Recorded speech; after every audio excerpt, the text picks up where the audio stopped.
Right on time today.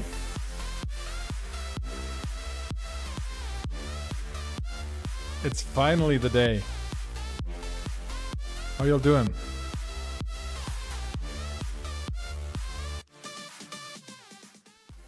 We turn that music down as usual.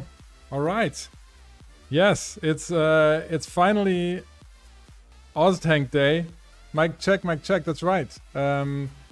I've been waiting for this quite a while. I think from inception of this idea to today, we had about maybe 2 or 3 months. I think it was quite quick though for how far we've come. So don't worry. For those of you that have no idea what's going on, I'm going to go over the show format in a second here and why we're doing all this. We have a bunch of guests today. We have an investor panel. We have candidates who are going to be pitching ideas. Overall, it's going to be hopefully very, very fun, very entertaining, and we're hopefully going to give away a whole bunch of ISK today. So before I introduce the investor panel and I get them in here, I wanted to say a little bit about the background of how this whole thing came about, the OzTank. So we've been chatting for a few months with amongst EVE trillionaires, as you do, right? As you do in back channels. Because of what I do, because of my stream, because of the interviews I do, I get to talk to people that just end up trading to a lot of ISK or have a lot of ISK for various reasons. And we identified the same challenge that we were all facing, and that is most of us play the game, and I'm speaking for myself here, but I've heard others say this. Most of us play the game to see those numbers go up. At least the traders do. A lot of the traders play the game with the end game objective of seeing the numbers go up, which has the big quote unquote challenge that your numbers go up and you end up just sitting on a pile of cash and not knowing what to do with it. At least that is it in my case, and that is something that I've said on my stream a lot of times, and that's where people also challenged me and said, "Hey Oz, you're sitting on all this money. Why don't you do something with it?" And that's exactly what we're going to do today, and that is we're going to do something with it. All right. We figured the best way that we could invest this money back into the EVE economy, into the community, would be to have a contest where anyone can submit an idea. And this idea doesn't need to be the best business idea. It doesn't need to have an ROI, right? This idea can be just a good service to the community, or it can be something that is a quality of life improvement for EVE, or it's something that creates a lot of content in EVE, something that creates destruction, production, all of the great things that we like to see in EVE Online. And we did an open call for ideas, and we received more than 30 ideas for the first episode, which is awesome. We whittled that down to 5, and so today we're going to have 5 candidates pitching ideas anywhere from 10 billion or even less to 100 billion. So it's a wide range, and together we're going to decide who is going to receive an investment for their idea and who isn't. We're going to do a bunch of polls as well on the side. And you guys get to voice your opinions as well. So we'll do our best to incorporate what you guys are thinking into our decision process. But and let me just reiterate: the ROI, right? The ROI is not required. So you do not need to to present an idea that makes a return. This is not necessarily about making money. It's about investing money back into the community. And before you say, "Oh, somebody could just take your 100 billion and run," yes, absolutely. And that's the beauty about EVE. I for one don't care. I don't think anyone will. If they do, it's also great content. But I think the candidates that are coming here, that are presenting their idea, they are serious about the the idea. And if you feel like you've got to take 100 billion and run away with it, then let's see if that happens. But I stand on the side of good, and I keep my faith into this community until it goes wrong. All right. Having said that, I'm not alone, right? I had intended to do this, right? I had intended to do this alone, but as soon as I shared the idea into the community, into the stream, a whole bunch of people showed up that I talked to before that said, "Hey, this sounds great. I want to invest as well." So I have various investors that you see their names on the top right there, and you've also seen almost all of them on my show in an interview at one point or another, because they are trillionaires, or they're doing interesting things in the trading world of EVE Online. And so without further ado, let me introduce our investor panel for today. And I'm going to go from top to bottom as Discord is showing us here on the top left. So on the top we have Croda. So Croda is he's taken the way from 0 to 1 trillion twice, if I remember correctly. His latest run, he started in 2020, I think, and he's now up to 1.2 trillion. He chronicles his trading in a blog called Markets for ISK, so you can follow his strategies and everything. So really excited to have Croda here. Croda, how are you, my man? I'm good, thank you. You've literally done my introduction, so there's nothing more I can add. So let me ask you a question, though. Yeah, let me ask you the question then, though. Tell me, why are you excited to be here on the show?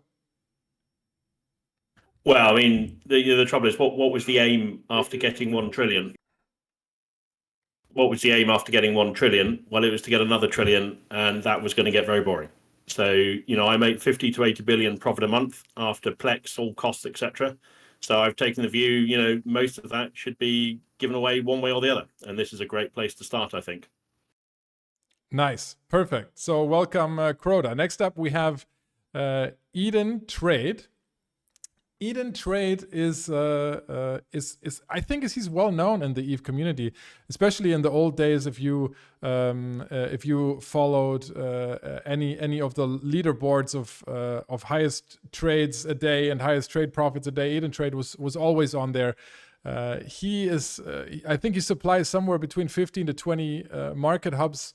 So he has a huge logistical operation. He has a huge probably thousands or tens of thousands of orders out there, and apparently the margins he's making are not bad at all, because he's also an EVE trillionaire. So Eden Trade, welcome to the show. Can you hear me? We can hear you well, yes. Oh my god, I fixed my audio at the last second. Hello. I can make you a little louder here. I think you're not as loud as Croda is, so say something. Oh, okay, yeah, you can hear me now. I just got to speak up. Yeah, perfect. So welcome, okay. and Eden Trade. Why are you here today? Why do you want to give away some of your money? I don't know. I'm bored, I guess. That's about it. I like to do something at least for the community. All right. Perfect. Then the third and last guest who is going to be an investor besides me today is Golden CEO. And Golden CEO, he hasn't been on an interview on my show. The only real interaction I had with Golden CEO, besides talking to him in our community, is that I made a trade a few months ago, Golden, where I bought, I think, 500 billion in skill extractors from you at 330 million. And just to remind everyone, skill extractors are now at 430 million. So you would think, hey, I made the trade of my life, but somehow Golden even made more out of that whole operation than I did. So hats off to you, Golden, and welcome to the show. Thanks for having me. I'm excited to be here. Very cool. And what made you decide to come on the show and give away some of your money? Similar to the others, really. It just sounds like plain old good fun. But also, I, throughout my EVE career, has kind of tried to help new players as kind of a focus. I ran a group which was focused on helping new players get their start, and this, I think, is an absolutely excellent way to use some ISK for the betterment of others, rather than just letting it sit in a wallet. So. Nice. All right. Now, you have all met our investor panel. So the four of us are going to now listen to 5 candidates pitch their ideas. These candidates, they were selected, as I said, from over 30 ideas. We had an upvote system on our Discord server where the community could select some of these ideas. We did put some editor's choice on top of that, so we didn't just take the most upvoted ones because we wanted to have a little bit diversity in it. We also wanted this to be quite entertaining, so we picked some maybe more entertaining ideas than others. If you all today are watching this and say, hey, I have an even better idea, then of course we're going to have, for episode 2, we're going to open up the idea submission soon here again, and then you can do exactly the same. So, having said all this, today the production behind this whole thing is a lot more complicated than it usually is, because I have a panel of investors, I have guests and everything. So let's hope all of this works, but some of this might take a little bit of time, so bear with me. The first guest that we have pitching today is actually not unknown in the EVE streamer universe. So his name is Mifune Sword God, right? Now let me see if I can get his face onto my live stream. Let's see here. We have Mifune in Discord already, so Mifune, you can at least say something already. I know that. Hi there. Perfect. How's it going?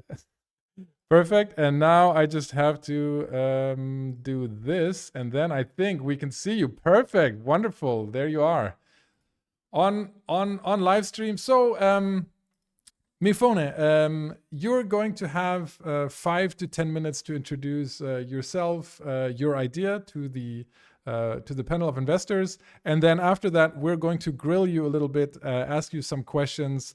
And hopefully in the end find an investor for you, or we all beat each other up over who gets to invest in your brilliant idea. So your idea is titled C5 Living. At least that's what my notes say here. So Yes. Tell us, what's your idea? So, I want you guys to think back a little bit, and this is a great transition right after Golden's little speech. When you guys think of newbie groups, I'm sure that we all here in the panel can name a lot of them, from Brave Newbies, Karma Fleet University, EVE Uni, Ascendance Rising, tons. There's so many different newbie groups that you can think of. And I want to ask you this and have you guys think about this. What newbie groups can you name that actually do wormhole space? There's not many.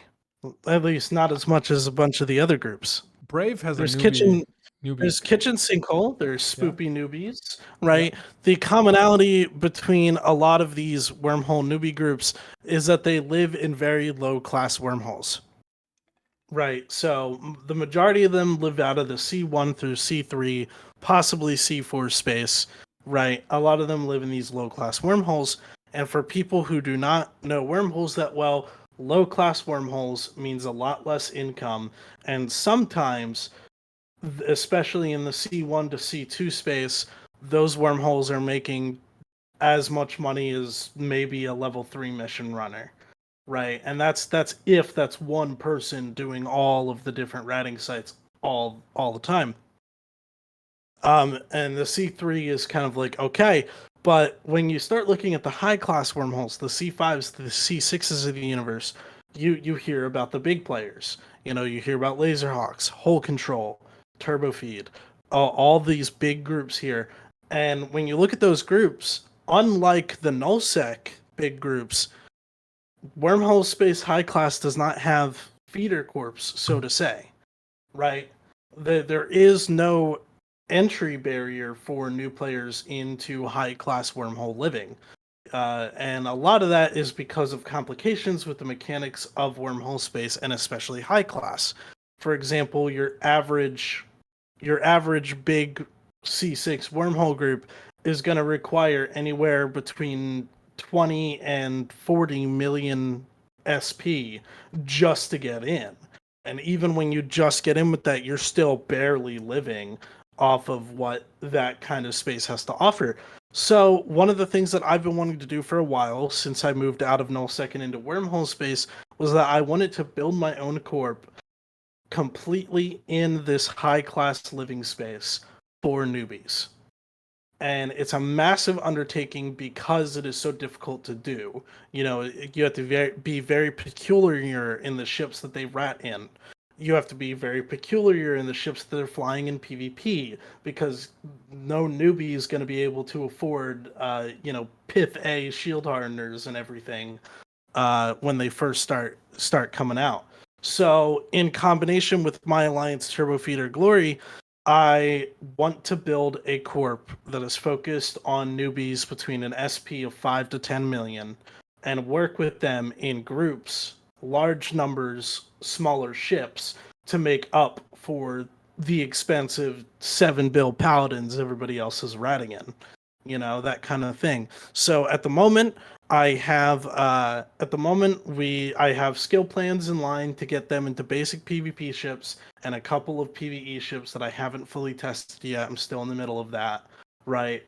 I have help from my Alliance, which is helping me take care of the IT side of things, from Alliance off to everything like that, so that stuff can be taken care of, and I can focus on bringing newbies in to an experience that they may have never had before in EVE.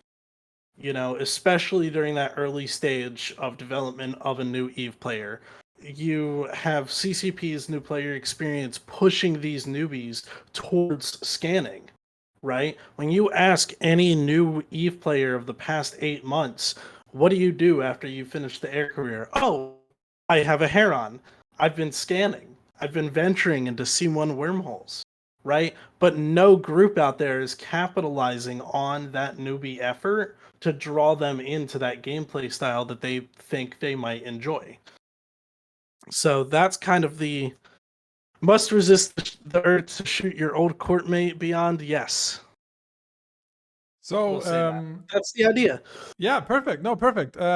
Can you one question before we go into the discussion, and that is, do you have an idea of how much ISK you need at which point in time? Like, what do you need at minimum to start with, and then what do you foresee in the future?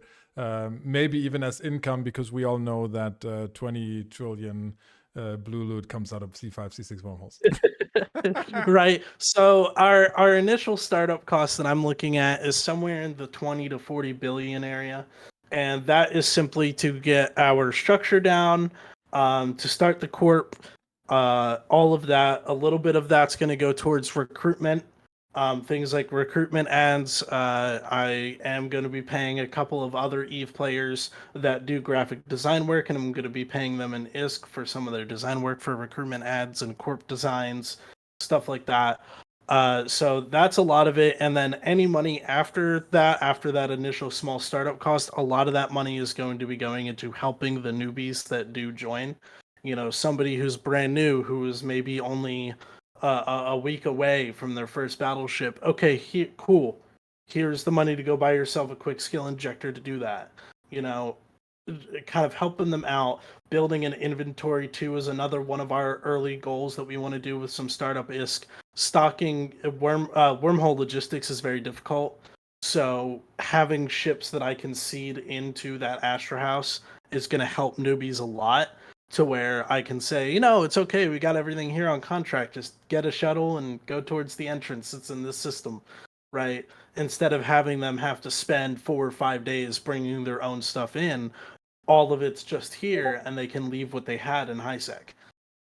So that's where the majority of the ISK is going to go, to the structures, to the seating, and anything after that would basically be recruitment stuff and helping newbies push their limits to new things. And at what point would you think that you're actually self-sufficient? Like how, like, do you have an estimate? And I don't need like after 57.5 days, is it like, does it take a few weeks? Does it take months? Does it take years to be self-sufficient? So in wormhole space, it's a lot easier to be self-sufficient because of, like you said, the blue loot is fucking ridiculous out here. And so hopefully we're hoping that if I can get enough people interested and invested into the corp, we're looking at only about 2 to 3 months before we are fully self-sufficient on our own. And that's just because we are the whole idea is that the doctrines that we'd be flying, like Praxi and Drake Navies and stuff like that, those can accomplish the C5 riding sites and stuff like that, but they need to be done in groups, right? Yeah. So once I have 10 people on a ping, then that's cool. Everybody's walking out with a couple $100 million at the end of the night, right? So once we get the bodies in there and the invested people in there, the self-sufficiency is going to come very, very quickly. Very cool. And one last question before I then open it up to the investor panel. Protection. I know you're flying with Turbofeed and Mark Resurrectors, but is that your protection plan? I mean, how do you protect against Laserhawks and friends? Well, see, that's the fun thing about C5, C6 living these days is that a lot of times it's not like your normal EVE combat. And I hate to say that it's weird in this aspect, but everybody kind of has a respect for each other. If Laserhawks were to Bushido. Roll into right. If they were to Bushido right into our freaking hole, they're not just coming in with 50 dudes ready to rock and roll. They will straight up go into a back channel and be like, "Hey, we're looking for a fight. You want to form?" Right? That kind of thing. It's not so much the only kind of protection that we would need is that if we were solo, if we were separated from Turbo and went alone, that becomes much more of a danger because we're not just competing with your casual, friendly other big group. You're combating the dude who wants to multi-box 10 Marauders and wants to invade your C5 because it's easy for him to make it into a farm hole, or this other guy out here who has his own corp of 12 people that love to dip their toes in the wormhole, right? It's a very interesting space because it's almost completely separated in the way that people live in wormhole space. Most of your high-class people are classy to each other, and most of your lower end wormhole space is more chaotic and hey, we're getting evicted like every other week. Okay, cool. So investors, open to any questions you might have. I have a bunch from chat here. Thanks mods for sending them to me, but I'll open it up to investors first. So can I ask first? Yeah, go Crota. Just two really quick questions. One's almost been answered, but is this a content or an ROI sort of venture? In other words, will the investors get some money back or not? I mean, either answer is fine. And then the second question is, how would you define failure and sort of give up and wrap it all up and say this isn't working? So that's one of the big fears is that I really do want to do a ROI if it means getting you guys to help a little bit more with that. The fear in the ROI there is that, like I said, something like this really hasn't been done in wormhole space, and when it has been done has failed miserably, not because of the not because of the organization that was handling it or anything like that. Most of the time when people try something like this, it ends up failing due to lack of patience. You have directors and stuff that have been playing in wormhole space for years that, when a newbie comes in, they're like, oh yeah, I've only got 5 mil SP, then most of your dedicated wormholers are going to be like, what the fuck, go back to HiSec, right? So that's where I hope to succeed, where others have failed. because I've worked with newbies for many, many years. Back when I was with Goons, back when I was in Proviblock, I've worked with newbies all the time. So I feel like I can bring that level of patience when it comes to asking the dumbest questions possible. So I hope to succeed in that aspect where others have failed. That's the big fear with ROI, though, is because if it does end up failing for one reason or another, then it's really hard for me to get you back. And then I'm going to feel so indebted to you that my anxiety would go nuts. So I wish it could be an ROI, but I'm very, very fearful to make it an ROI myself. Not that I have a lack of faith in my own concept, but because if this ends up, coming back to bite me, it's going to end up biting you too. If it becomes to that. So I'm hoping to lean more towards the content side. Good answer. So, Mifune, you're gonna have to answer the goon flag question in the chat at some point. That's the first question I asked you as well earlier. But before we do that, let's go to Golden because he had a question. Yeah, so my question was around staffing, just because as someone who's helped run a newbie-focused group, one of the most important things is having more experienced players online and available to offer guidance and advice, as well as just sort of morale and motivation generally. Is this something that you're planning to initially start off with just yourself, or are there other people involved, ideally in different time zones, that would be able to help? Just because otherwise, the main issue I can see is new players joining, getting set up, and then, at the times that they're on, not being able to get the advice and guidance that they need, and either getting frustrated or just not getting the most out of it. Right. So we do have a couple people in Turbo that are willing to help with the thing, with the core concept. The fun part is that most likely because of wormhole mechanics, the corp will have to start out within the Alliance's main wormhole in the C5 and kind of branching out from there during the chain process. And whereas most regular Alliance members will go make their money in the static, we might be 2 or 3 jumps down the chain for our activities, but still living in the main hole. And that comes with its own advantages. It comes with a really good advantage when it comes to help like that, because not only are they sitting around chatting around the same stuff with the hanging out with the main corp members, they're also getting to participate in all the things that the main corp does. So our main corp and our main alliance, we go out rage rolling and PvPing almost 3 to 4 times a week, and our newbies are going to get to go and join in on that, even with their own newbie ships, right? While still being restricted to certain OPSEC things here and there to keep them sort of separated from the main corp, they're still going to have those opportunities to join in with activities with the main corp, which we, in addition to having 2 or 3 directors helping out with the corp focus itself. Okay. But the main thing is that there are some people, they'll have access to Yes, busier comms where they can ask questions and that kind of thing. exactly. Awesome. So, Mifune, answer the goon flag question. Why do you have a goon Yeah. flag behind you? Okay, so I had been a member of Goonswarm for 8 years. I was in Goons from the time that I was a wee little teenager all the way till my 22nd birthday, roughly, is when I left Goons. So Goons have a special place in my heart. It's just after playing Nullsec for so many years, I only ever played Nullsec. The day I started EVE, my first day in EVE, I went straight down to Proviblock.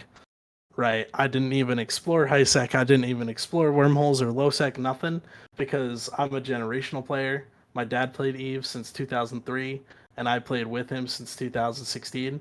So it's just been a straight... I've been nullsec my whole life. And so when I finally branched out into wormholes, it's a part of my history I can never let go. Great answer. No, love it. And great story with your dad. That's cool. Any other questions from the investors? I have a few more from chat, but then we got to move on to the decision. Investors, Yeah, any more questions? I got a one. Like, how big's your organization now? Like the current, just player count. So the current player count of Turbo Feed is around 250 active players. And then, are you gonna like take alpha characters or just Omega? So we're looking. The newbie corp is looking for a minimum of 5 mil SP with at least the ability to fly T1 cruisers, if not a little bit more than T1 cruisers. That's kind of what we're looking for the newbie corp. That way, they're not just station spinning for their first 2 weeks, waiting to get into their first Vexer. And then, Uh, what like structures are you gonna put down? Like ship doctrines? Do you have any of that planned? Yes, so we are going to be putting down an Astra House in the main turbo hull that's going to have different permissions. Most like full turbo feed members have access to corp hangars and gunning rights to the station and stuff like that. So we want to keep that separated with the newbie corp. Some things like that. So the newbie corp will have its own Astra House on grid with the main fort. And then as far as doctrines, for PvP, we have all of the newbies running multi-tanked support ships, especially E-War, from your Molluses to your Kitsunes, to your Covops frigates, support Jackdaws to kill Dictors, small stuff like that for PvP. And then as far as PvE goes, we're looking at Drake Navy's Praxi, and then skill plans to bring them up to the standard wormhole living, like scanning skills, paladins, all that stuff. So while they are learning and joining in the newbie group, they will also be actively training to go join the main corp with the bigger doctrines. Last question. You said 20 to 40 billion. Like that's a big gap. I mean, that's like 20 billion more for what you're asking for. Can you explain that gap? So going from 20 to 40 is really just because I haven't decided how much I can seed into that, right? This is the first time I am running a corp. So stuff like the fuel costs for the Astra House, the ships I want to seed, just somewhere in between 20 to 40, I'd be totally happy with 20 to 25. 40 is more like in your extreme case of you want to be that generous, but comfortably 20 to 25. That brings up another good question that I think we need to talk about, and that in chat somebody also said, so Turbo Feed is already like a newbie friendly group, or a rather newbie friendly group. How is this different, and why don't they just fund you with all their Lulu trillions? And I know because Mark always says he's poor, but yeah. Mark is poor. I'm not gonna lie. The man is poor. I've seen his ISK wallet. The thing is that with TurboFeed, while they are very newbie-ish friendly than other corps out there, things like Turbo, for example, you have to have 20 million SP minimum. Mm-hmm. In addition to that 20 million SP minimum, you also have to be able to fly at least 2 doctrine ships. And when our doctrines are literally 6 ships, being Leshaks, Nestors, Paladins, Absolutions, right? When you have somebody who is 2 or 3 months into the game, they're not going to have the ISK nor the skills to be able to effectively fly something like a fully blinged out 6 billion ISK Leshak. Mm-hmm.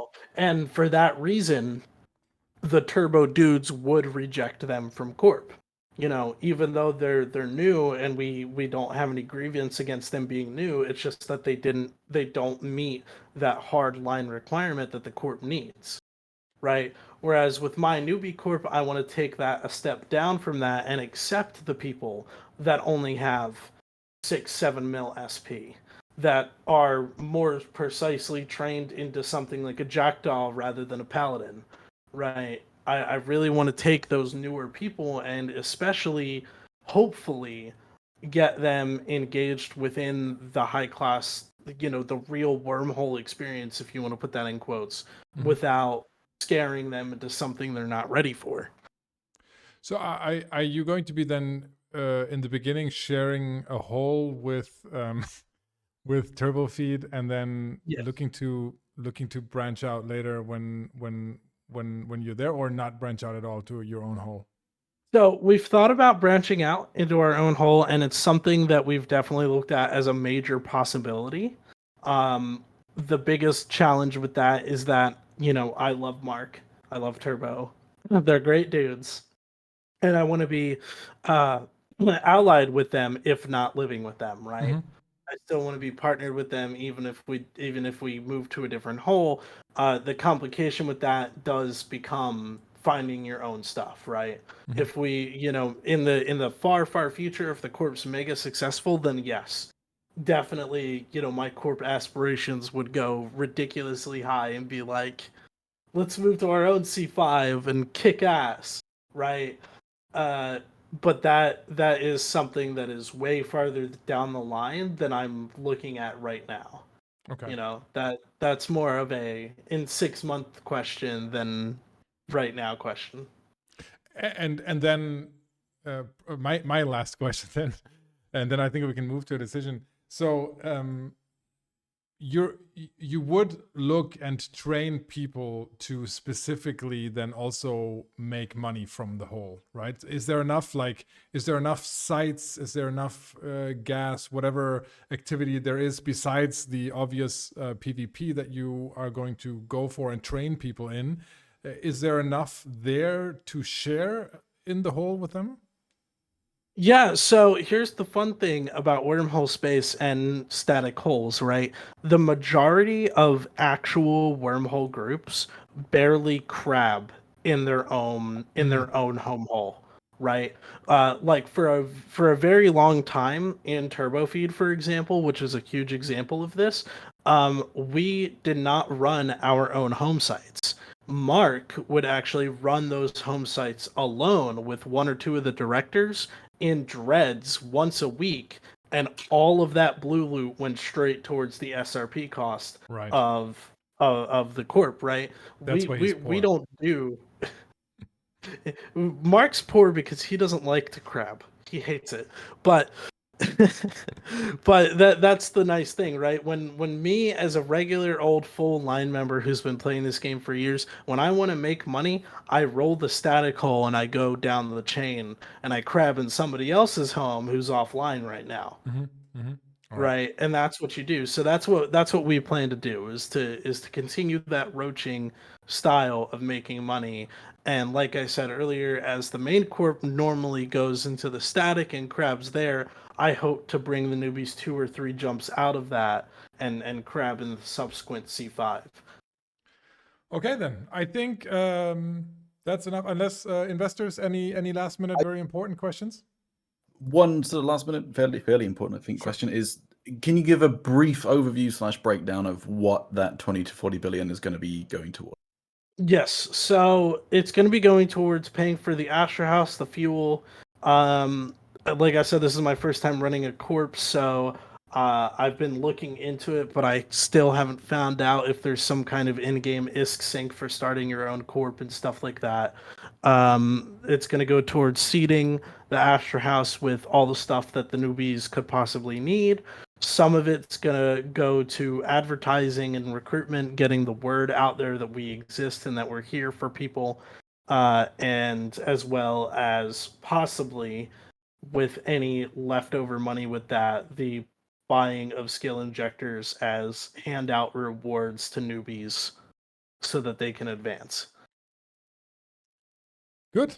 All right. So I think we're ready to make a decision. I didn't mention this in the beginning, but every idea that does get funded, we've asked the candidates to chronicle their journey.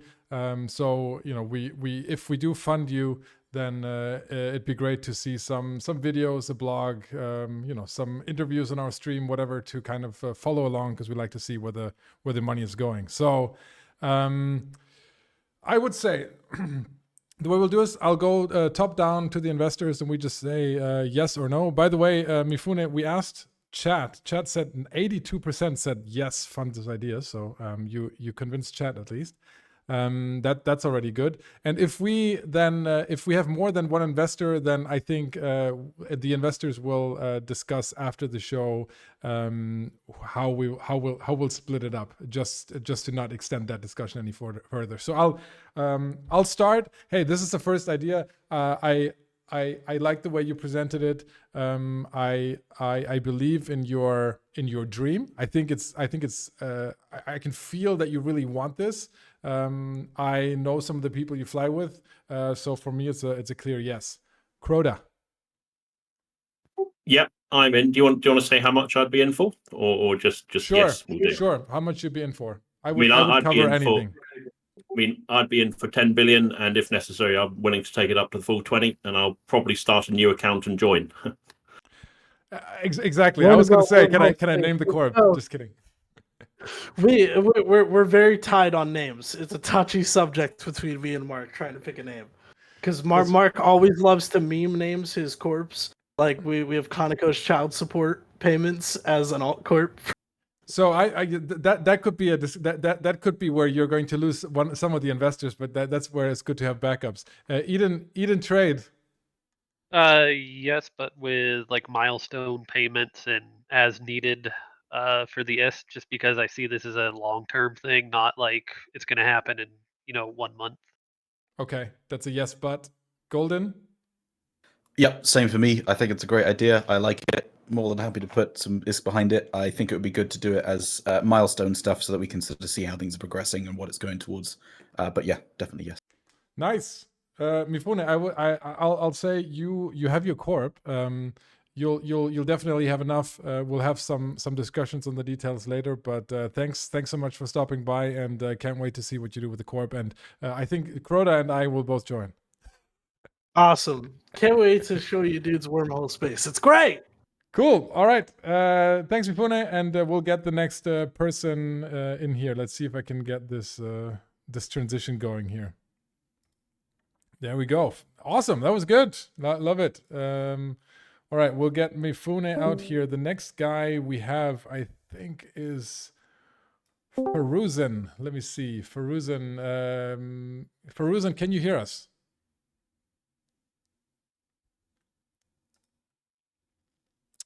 Paging Dr. Faruzan. We wrapped up too quickly. Say something. Should we come back to him? Yeah, we'll probably get back to him. I have to find someone else. Let's see here.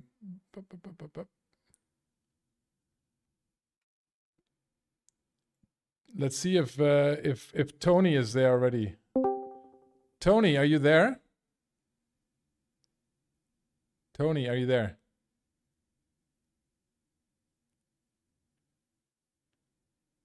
This is episode 1.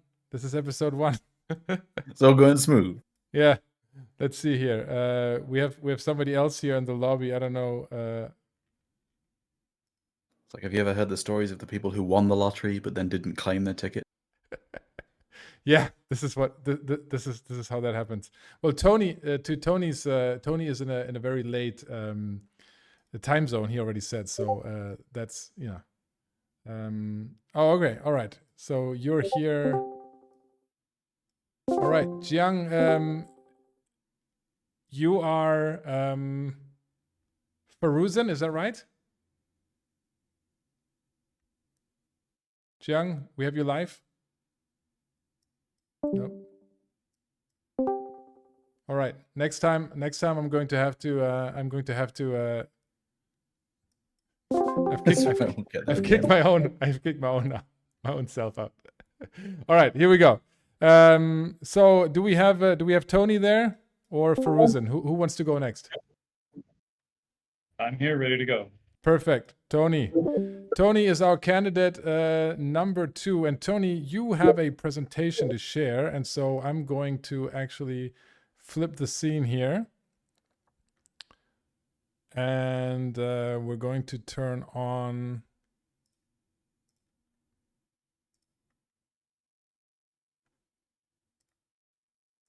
this so we can see you. Hello, Tony. We can see you. And now we're also going to be able to see your presentation. Beautiful. This is going. This is going well. There's a PowerPoint. It can't go any better than this. Tony, we have you in here as recycling for fun and profit. Tell us what this is all about. Great. So this proposal is to demonstrate whether or not recycling space junk and Eve is commercially viable. The key problem statement that we want to address with this is the fact that for years and years, dead pause sticks have been building up throughout the universe. This takes up anchoring locations. It makes it look like space is just full of the ghosts of dead corpse. It's not a good look for EVE Online. It's something that folks have complained about quite a bit. We think there's a possibility to have a commercially viable program to go out there and take care of this, and I'm going to step you through the idea. So the initiative here is to take this money and buy 2 squads of Leshaks. We'll go hunting through wormhole space, and whenever we find a viable candidate for recycling, go in, take out that pause, scoop the modules, and then I'll present you with some revenue opportunities for that throughout the presentation. So I'm going to give you 3 examples of potential targets that are really the fuel for this idea. This first one is one that would be a yes, this particular pause here. This is obviously a small tower with some juicy faction modules connected to it. To drill into it, you can look and see that this is absolutely dead. The corporation here has not been doing anything with it for over a year now. We've got a goodly set of modules that are hanging onto that small tower. And when you do a commercial analysis of how much ISK is tied up in that space junk, this is what you get. Depending on your market rates, obviously there can be some real swings there, but for those who are patient and work their arbitrage and post the right modules in the right stations, you can get a pretty high percentage of this potential value recovered back as ISK. So this would be kind of the ideal target for the initiative that we're talking about. Maybe would be where the corp has been completely dead since 2014. It's a large tower. The modules have a little bit less of a financial recoverability there, so the risk rate of return for fielding the recovery fleet to bring this stuff back in and recycle it is a bit more iffy. We may or may not take on this type of dead pause. A clear example of what we're not talking about is not pause bashing active player groups. Whereas at first glance, this control tower might look like it would be a good candidate for recycling. And actually checking out the system, this is really more of like a backup staging location for this corp that's actively operating out of an Astros. So this would not be the type of activity that we're doing. We're not looking to bash active players. We're looking to clean up dead sticks. So basically, we want to turn the Leshak into a garbage scow. Give us enough money to form these squads, go out there, identify these truly dead locations where there's commercially viable space junk. We'll recycle it and then turn that into a revenue model. In order to drill into whether or not this makes any financial sense, we've given you some financial projections here. Obviously, in the left-hand corner is a lowball estimate on the viability of the modules from the best case that I showed at the beginning of the 3. Obviously, things out in New Eden are highly random, so we put in randomization to each one of those baselines, giving a true estimated value. We're projecting locating between 2 and 4 good targets per month for recycling, which gives a monthly total and a cumulative. So depending on the degree of randomization seen in target selection and the efficiency of operations, the break-even point for the 10 billion investment should be somewhere between months 10 and 12 for this project, which then brings us to this summary. The monthly growth rate for this investment would be 2.73%. The CAGR would be about 38.13. And just as a kind of wrap up of what this particular one of the Monte Carlo simulations would look like, you'd have a standard deviation in these numbers of about 30% expected. So with that incoming revenue, what's the business proposition for you folks as investors? What kind of impact do you want to see? We've identified 3 potential channels for allocation of percentage of the revenue generated. It could be between 0 and 100 of any of these 3 options, obviously. In the first option, this would just be direct new grow subsidization. We would take the ISK from sales of the modules and just flat out give it to EveUni, to Magic School Bus, those folks that are really out there in New Eden, trying to solve the new grow problem and really making a difference in making the universe more vibrant and growing more. Second option, we can package these modules and give them away as little cost starter kits. So new corporations could be going out there and getting their footholds in space and trying some stuff out. And any of the places you could anchor a pause or look to grow the community. The third option is the Underpants Gnomes option, and this is where the profit actually comes back to you guys. If you want to have the module sold and the ISK returned in a just classic revenue stream, that's obviously perfectly viable too, or any mix of the three. So in summary, the problem statement is that resource out there of these dead pauses with abandoned modules and no players behind them. We think that this can be turned into revenue, and we want the chance to prove whether or not this has business value. On the one hand, there's obviously doing this for Oztank and generating revenue and return for you folks as investors. But additionally, if this actually works profitably, we would hope that the larger wormhole corporations would see this as a program that would really have scalability throughout New Eden, where there would be kind of like earn your Leshak kind of program, where you get to a certain set of skill points, give the younger players a Leshak, tell them, okay, go out, kill X number of pauses, bring the modules back, and it can become a sustaining and expanding thing. Obviously, that would not work infinitely, as we would hope the supply of dead pauses would be finite, and at some point this stuff is actually going to get cleaned up. But this would be a good way to make a capitalism-driven dent in a problem that's just been out there building up like mineral crap on somebody's shower. So that's the proposal, and happy to take questions. Thanks. So you brought a PowerPoint and a spreadsheet, which already makes you probably win. You also used the word heteroskedasticity, as somebody also pointed out in chat, which very, very good. As a German, that's very difficult for me to say. I'll start us off with the questions, Tony, and that is how do we avoid a pile of dead Leshaks instead of the pile of dead sticks? So to a degree, that's an unsolvable risk. We are not insuring this fleet of Leshaks. If there's a catastrophic loss, if this goes wrong in whatever way, that is creative destruction. That being said, we are going to what we think are pretty robust methods to keep this operationally viable. Obviously, my name is not Tony. This is very randomized. We've basically put our port like 92% into the witness protection program already, so we're very difficult to find or identify, so that this doesn't become like, here, go assassinate Oz's Leshak fleet and put the heads of these Leshaks on your wall and have a target painted on our backs. But for wormhole operations of this type, particularly with the amount of damage that Leshaks can put out, the fleet is not going to be exposed for large periods of time.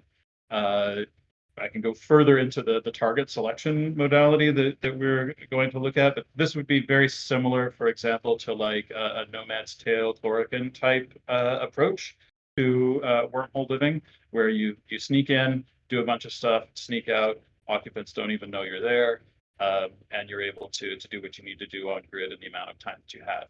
But that being said, anytime you undock a ship in a wormhole, there's a non-0% chance it's not coming back. Yeah, absolutely. Investors, questions? Yeah, I got a couple.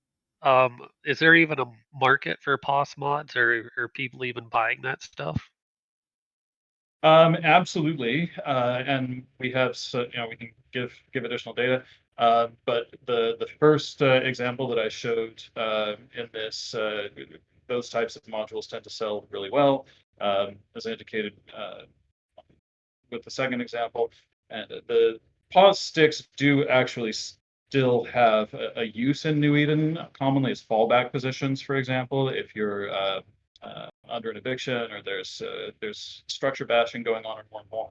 Having there's nothing more dreary than trying to remove a large POS tower that has a bunch of reinforcement arrays on it. If you want to survive in your wormhole, putting up something like that when you're under attack in an eviction is a quite valid strategic thing to do. So those are some of the real world uses for that. But obviously, pulling up the market data on these materials, these are low volume modules, but they are selling, and the degree to which we're looking to liquidate, and we're talking about 1 billion a month approximately. Even slow moving modules move at that speed. But how many actual pauses are around Eve? I just see this as kind of like the Citadel thing, where like they all went abandoned after they made the change, and in 3 days they were all blown up, and then there's nothing else to shoot. So I can understand that I've got an argument to make there for people who really enjoy not undocking. That's definitely a valid question, and we have drilled into the data, that's hard data that's publicly available. It appears that that's an unanswerable question within a specific number. For those of us who go out into space, this is a really epic problem. Nearly every wormhole you go into has one or more dead pauses that have been building up over a decade and a half. So the experience of being an undocked player in J spaces, these are very, very common. Less common, for example, is where you have an abandoned pause in nullsec, which is also within scope of this. This is not a wormhole exclusive proposal by any means, but those are less common. So it's quite a bit in J space. Certainly enough that we would expect to be locating 2 to 4 reasonable targets a month.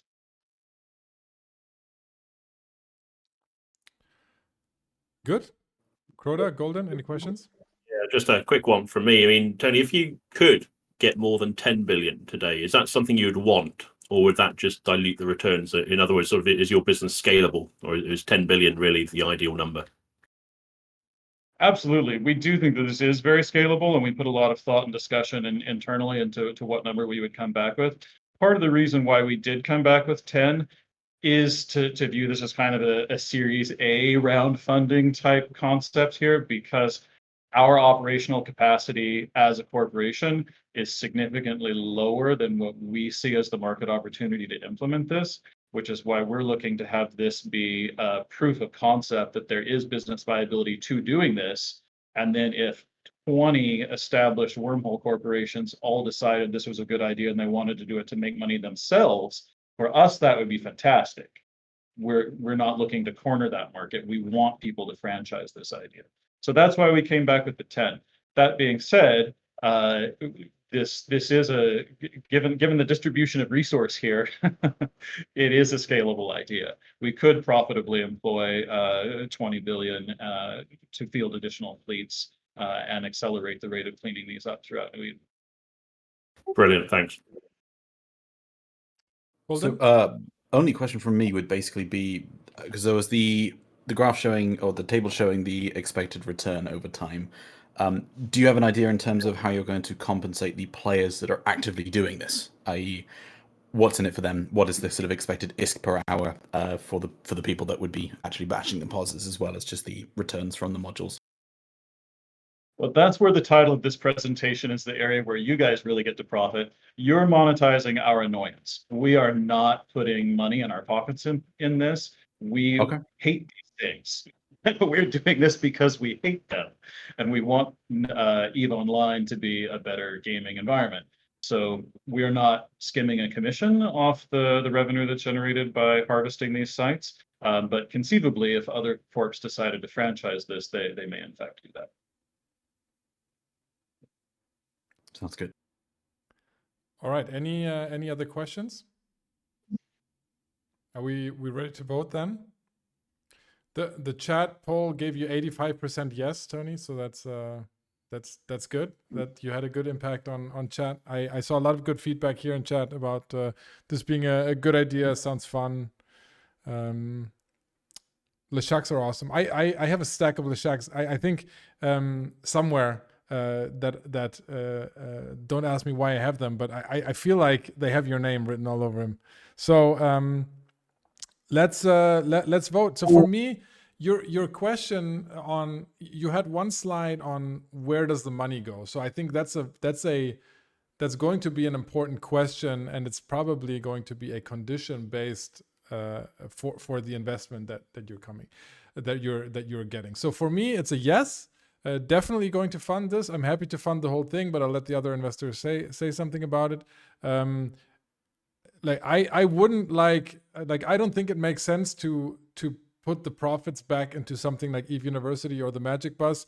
Like I totally support the Magic Bus, love the program, and EVE Uni is great. Everything is great, but I'd rather see this idea then grow and scale into something bigger rather than just giving away the profit. So I'm somewhere between the second and third box there, but to be discussed. Crota, what do you think? Oh, I'm in for the 10. Happy to split with the other investors, but no, I'm there, in for the 10. Cool. Eden?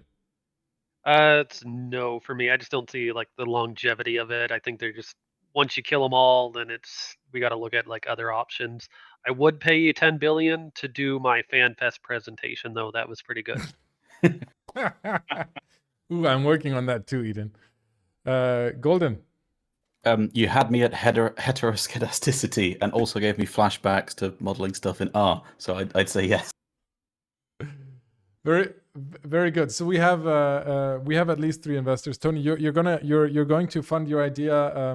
We'll have a discussion on how we split that up, and then we're very much looking forward. Do you know how you would chronicle this? Like, do you think you would make a video or a blog or do you have any idea or not yet? I have thought about this, open to what you folks want to see in terms of like a reporting requirement or whatever. Obviously, at the very least, we would be producing ledger data to show, what we've taken down and how that revenue is coming back to investors and so forth. But I could see this potentially being interesting as kind of a compressed 4 or 5 minute video as we undertake operations and stuff like that. Cool. All right. Well, Tony, thanks for submitting the idea, and happy to be funding that operation. I can't wait to see that happening.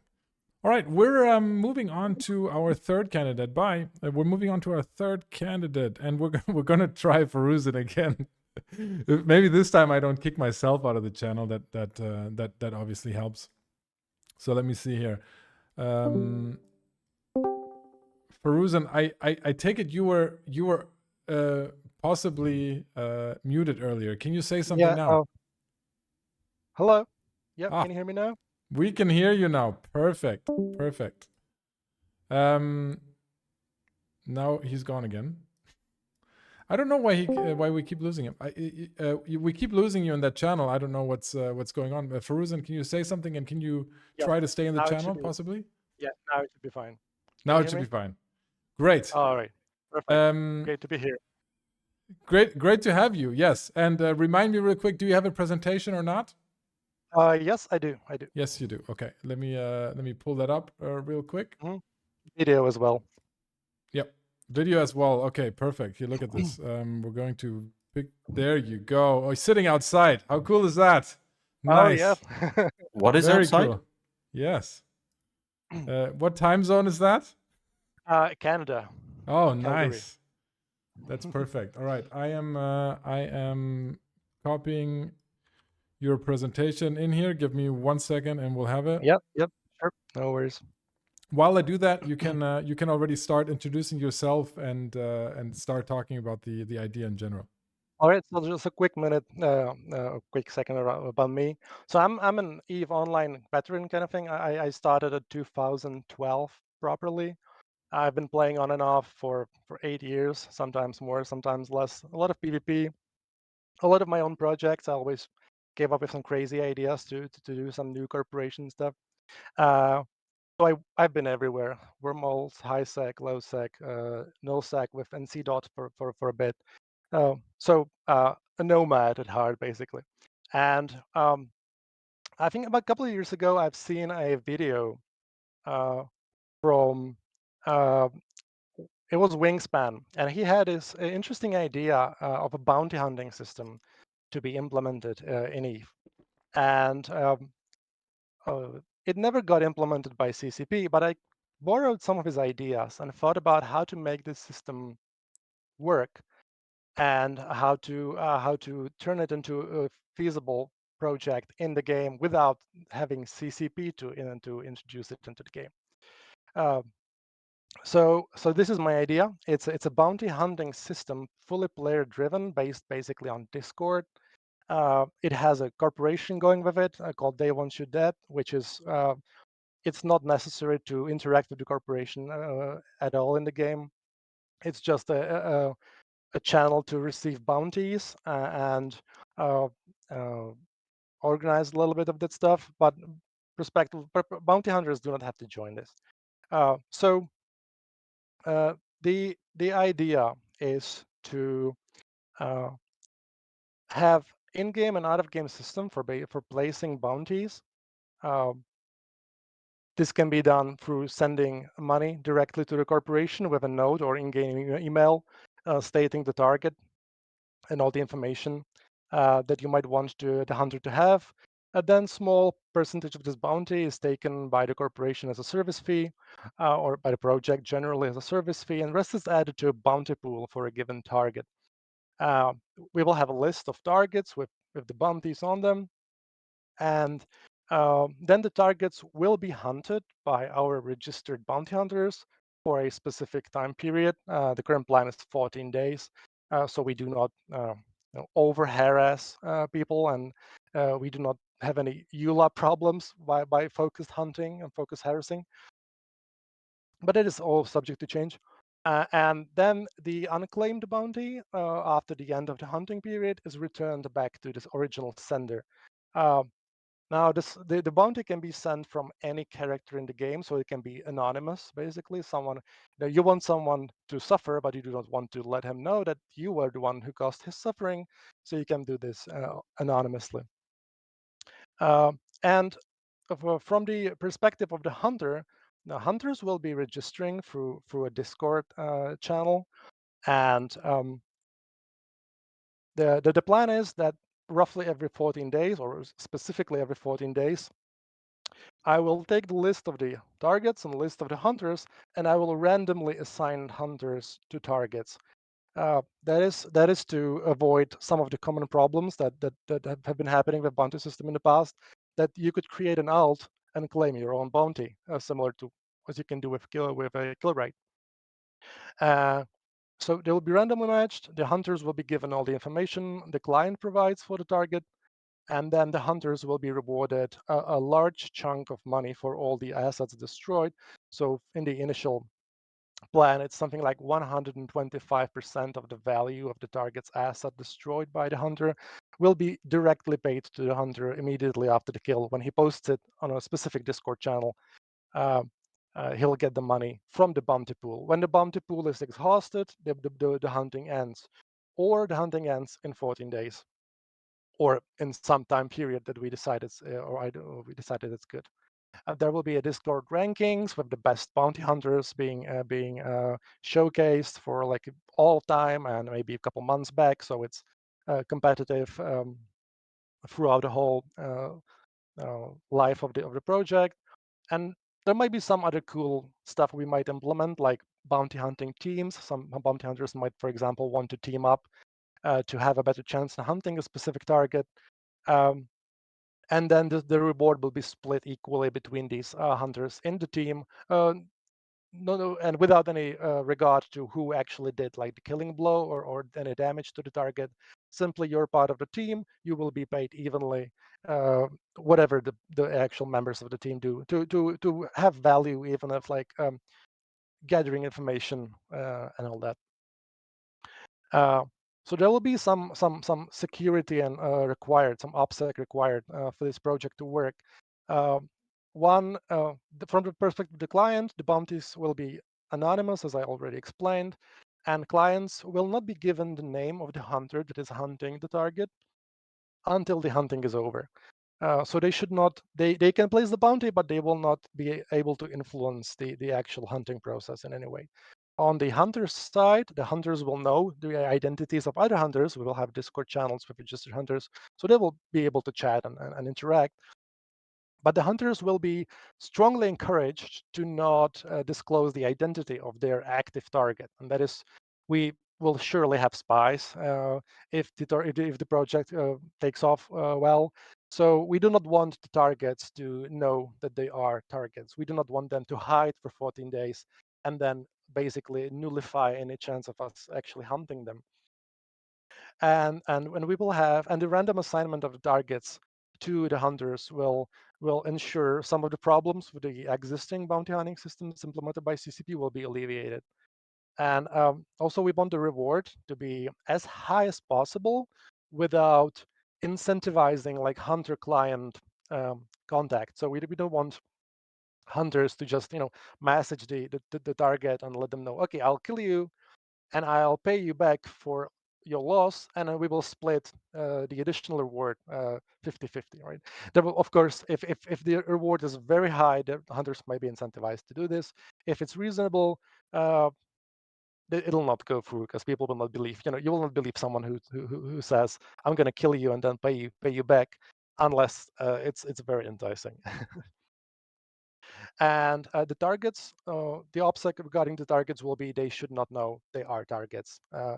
And we do not plan to currently like send them an email like Wingspan does after the end of the hunting. Oh, you were a target. I hope you enjoyed the hunting and all the losses you had. We don't plan to do this. Who knows? Maybe we might have fun with it later, but it's not currently a plan. And so this is the basic idea. And what I need regarding the funding. So I need some initial pool of bounties that I will create myself to not random people, but I'll just try to maybe find 20 interesting targets and place like a 500 million bounty on each. So the initial hunters that come to the project and register will have something to hunt before actual clients show up and have like real targets to hunt. So for that, I need 10 billion ISK, I would say. 20 targets, each 500 million ISK is a reasonable amount of bounties to start with. And then the corporation that exists along this project might actually delve into war declarations. So we might try to open up some high-sec targets, which will be harder to hunt without war decks. Of course, not everyone will be war eligible, but we might want to have some hunters, if they want, join the corporation and open up some high-sec hunting through the war decks, if possible. And for that, we need war HQ and some basic fund for that, maybe to replace the war HQ as well, because people might not like our war HQ that much. So 5 billion ISK is something that should cover this initial war efforts if we decide to go with it. And that is the end of my presentation.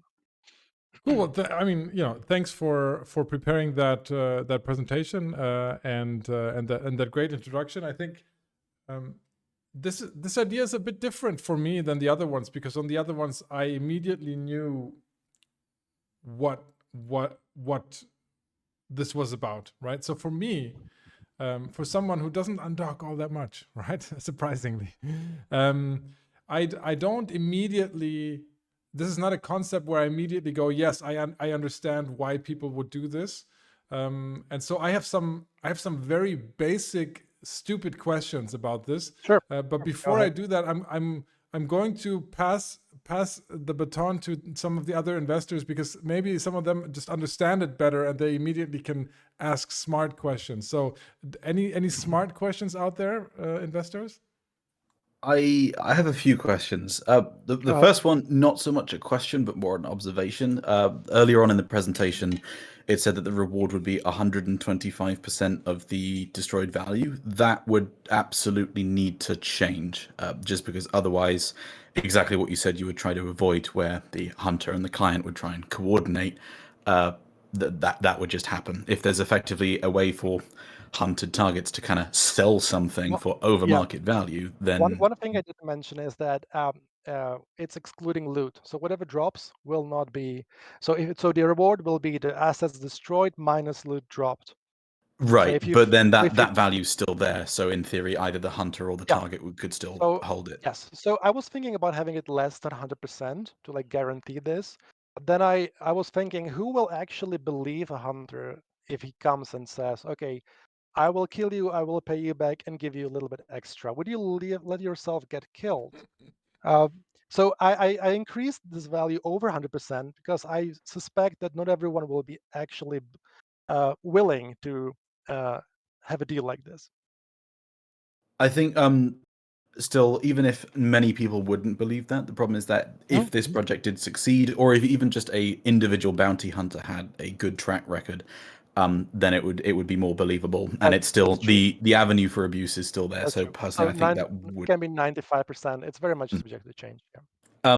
The other two questions I have, one is, do you have any plans on how you're going to filter out what I would describe as invalid kills? Those being things where either the victim was killed during a larger fleet, in which case they're going to get SRP anyway. It's not the intended outcome that the person placing the bounty would want.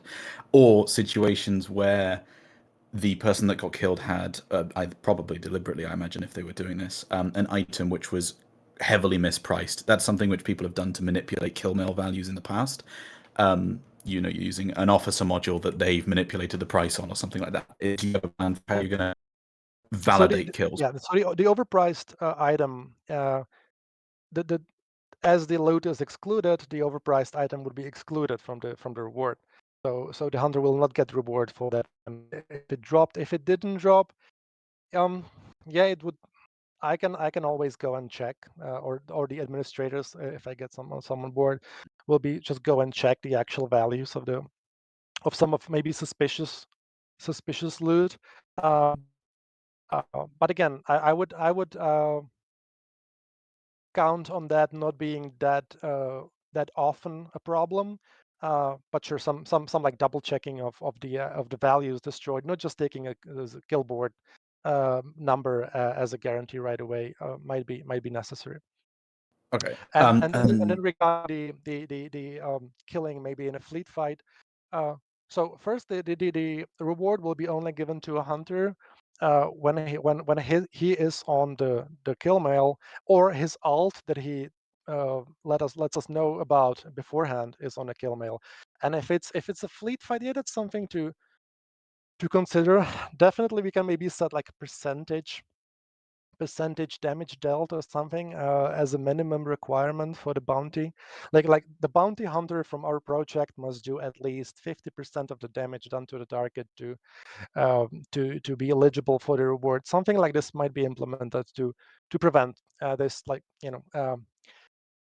target painting someone in a fight, in a fleet fight, and then claiming the bounty. Okay. And final question would be, do you have someone or a contact that you might be able to rely on to develop some IT kind of resources? Because the main thing that I can see with this is that there's a lot of manual checking and handling and stuff involved, which at the beginning might not be that much of an issue. But if it were to become more successful, especially if it, obviously you can hire people if you've got a service fee and stuff involved. But at the end of the day, there is a lot of manual work and handling and sort of data moving about, which it seems it would almost at one point be a requirement to have some level of automation or a website-based thing.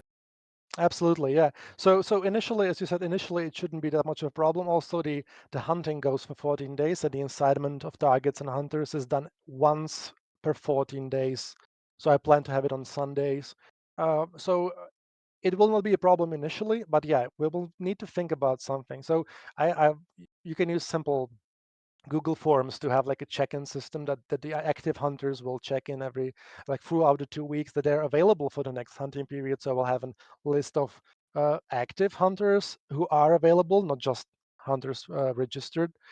So that is simple to do, but yeah, the actual randomized assignment, that can be automated easily, I think.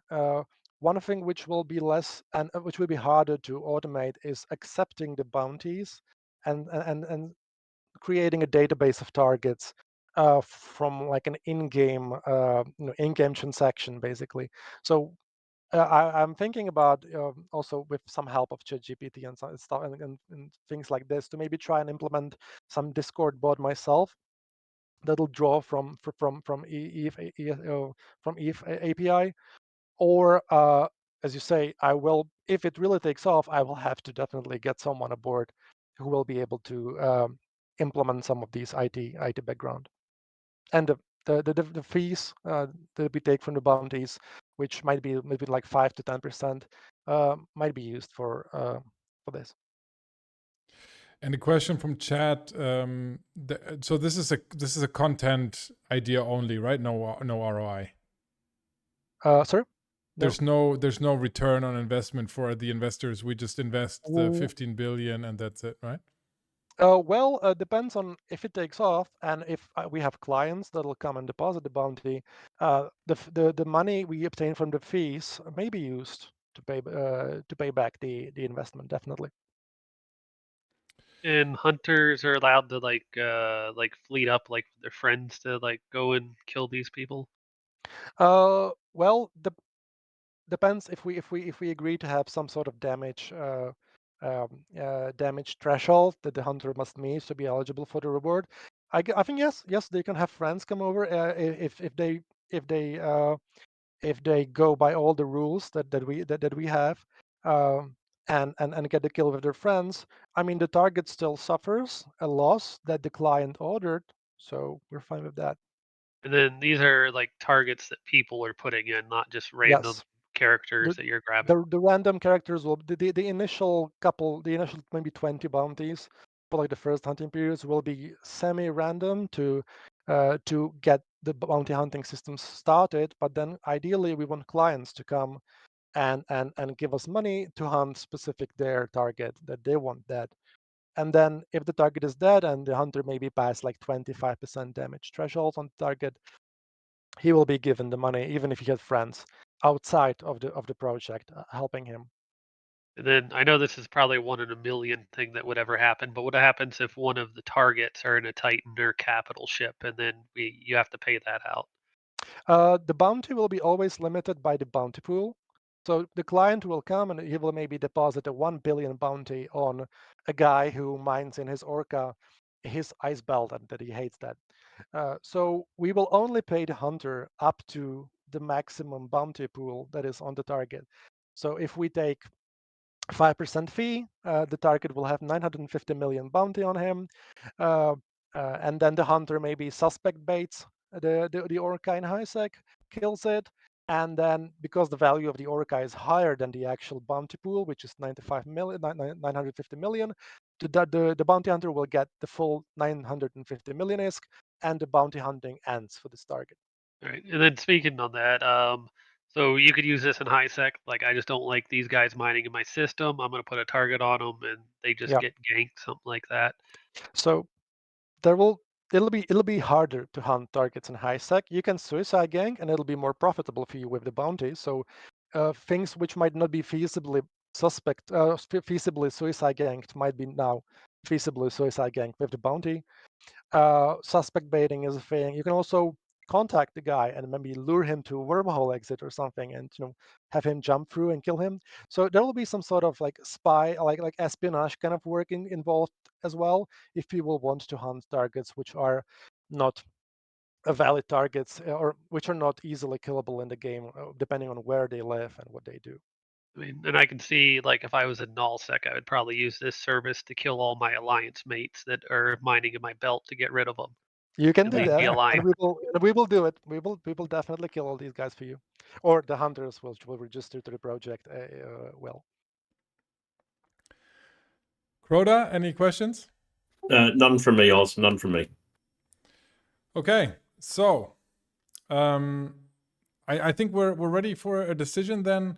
In this case, Faruzen, the chat was not in your favor. It's slightly against you in this instance. I think we had somewhere, let's see, 56% or something against it. So for me, I just don't know enough about this type of gameplay to get behind it. Some ideas I hear and I can imagine, and I feel like, yes, a lot of people are going to have a lot of fun with it. For this one, I think it's a creative idea. I think it's a good presentation, but I can't fund it just because I don't see myself, I don't see enough joy coming out of this. Crota. Oh, Yeah, I'm in for 10. I mean, it's a different idea. I want to give it a shot, so I'm in for 10. Crota's thank you. in. All right. Okay. Eden. I think it's a little too technical, but I'll put in like half. I think because I think it's just a different style of gameplay that seems interesting, but I think it's going to be a technical nightmare. Golden. I really like the idea, and I do think that it could work. My concern is that I really do think that in order to succeed, it would need a website and sort of some more automation stuff behind it, which would then require significantly more funding, or at least a working proof of concept type thing. So I'm going to say no for the moment, but if maybe on a future episode you're able to come back with a prototype sort of IT system or something, I would be much more inclined to say yes. All right, sounds good. That sounds like you got just enough to get your idea started first, and even if chat is against you, the ideas get funded here. So I hope we can We'll see. make your dream reality. Then We'll see how it goes. It will be difficult, but we'll see. we're looking forward to a video or a blog post or report from your endeavors. Cool. Yeah, All right. definitely will be. Thank you, and we're going to jump to the next candidate already. Thank you. Thank you. Let's see here. We're going to jump to Jiangzi Wen. Are you there? Yes, sir. Perfect. All right. You also have a presentation, right? Presentation. Yep. And let me just pull it up real quick. I'm going to. Are you going to be audio only? Yeah, I'm audio only. Yeah. All right. Then I'm going to switch that off. Okay. Perfect. You can. Here we're going to turn. We're going to turn this off right here. And while I pull up your presentation, you can already introduce yourself and start talking about your idea.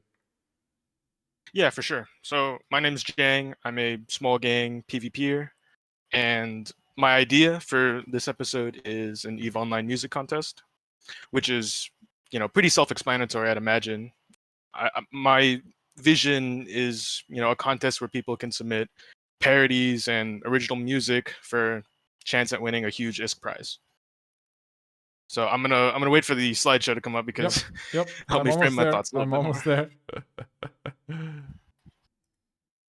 There we have it. We're watching it. Go ahead. All right, sick. So very high quality. I know. Yeah, love it. So side one,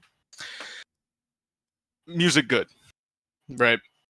I think that EVE could use some more music. It's a pretty huge part of just like standard gaming culture. If you imagine all the really successful, top-selling games like Fortnite and Minecraft, they have a huge variety of parodies and songs that I would imagine help propel it to the top of the leaderboards. And if you go back a couple of years to CCP's Permaband, there's one Love dude that. who did like EVE raps like Captain Blastaho. Those guys were pretty successful, pretty legendary.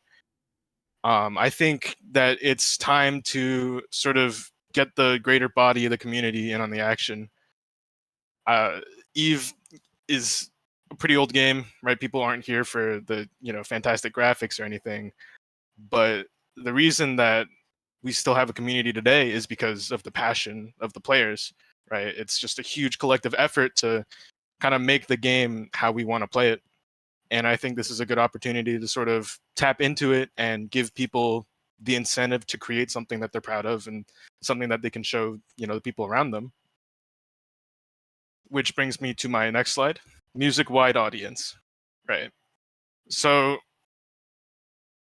this is a chance for people to sort of band together and, work on a project that's sort of outside of EVE that, maybe they haven't really considered before. I'm envisioning a situation where like, two people in the same alliance that have never really interacted, get together, have a passion for music and they, create something, and that forges these really nice, strong friendships that could last for a little bit outside of things. And it's a chance for maybe people in the music industry, right, estranged veterans who've sort of stepped away from the game for a little bit to interact with the IP a little more, and just kind of get the band back together, right? I love it. I love it. Okay, cool. The other thing that I want to touch on with having a wide audience is engageability with the content, right? So there's a lot of barriers in EVE Online, whether it's like ISK or SP or just like knowing the right people to get into the right things, right?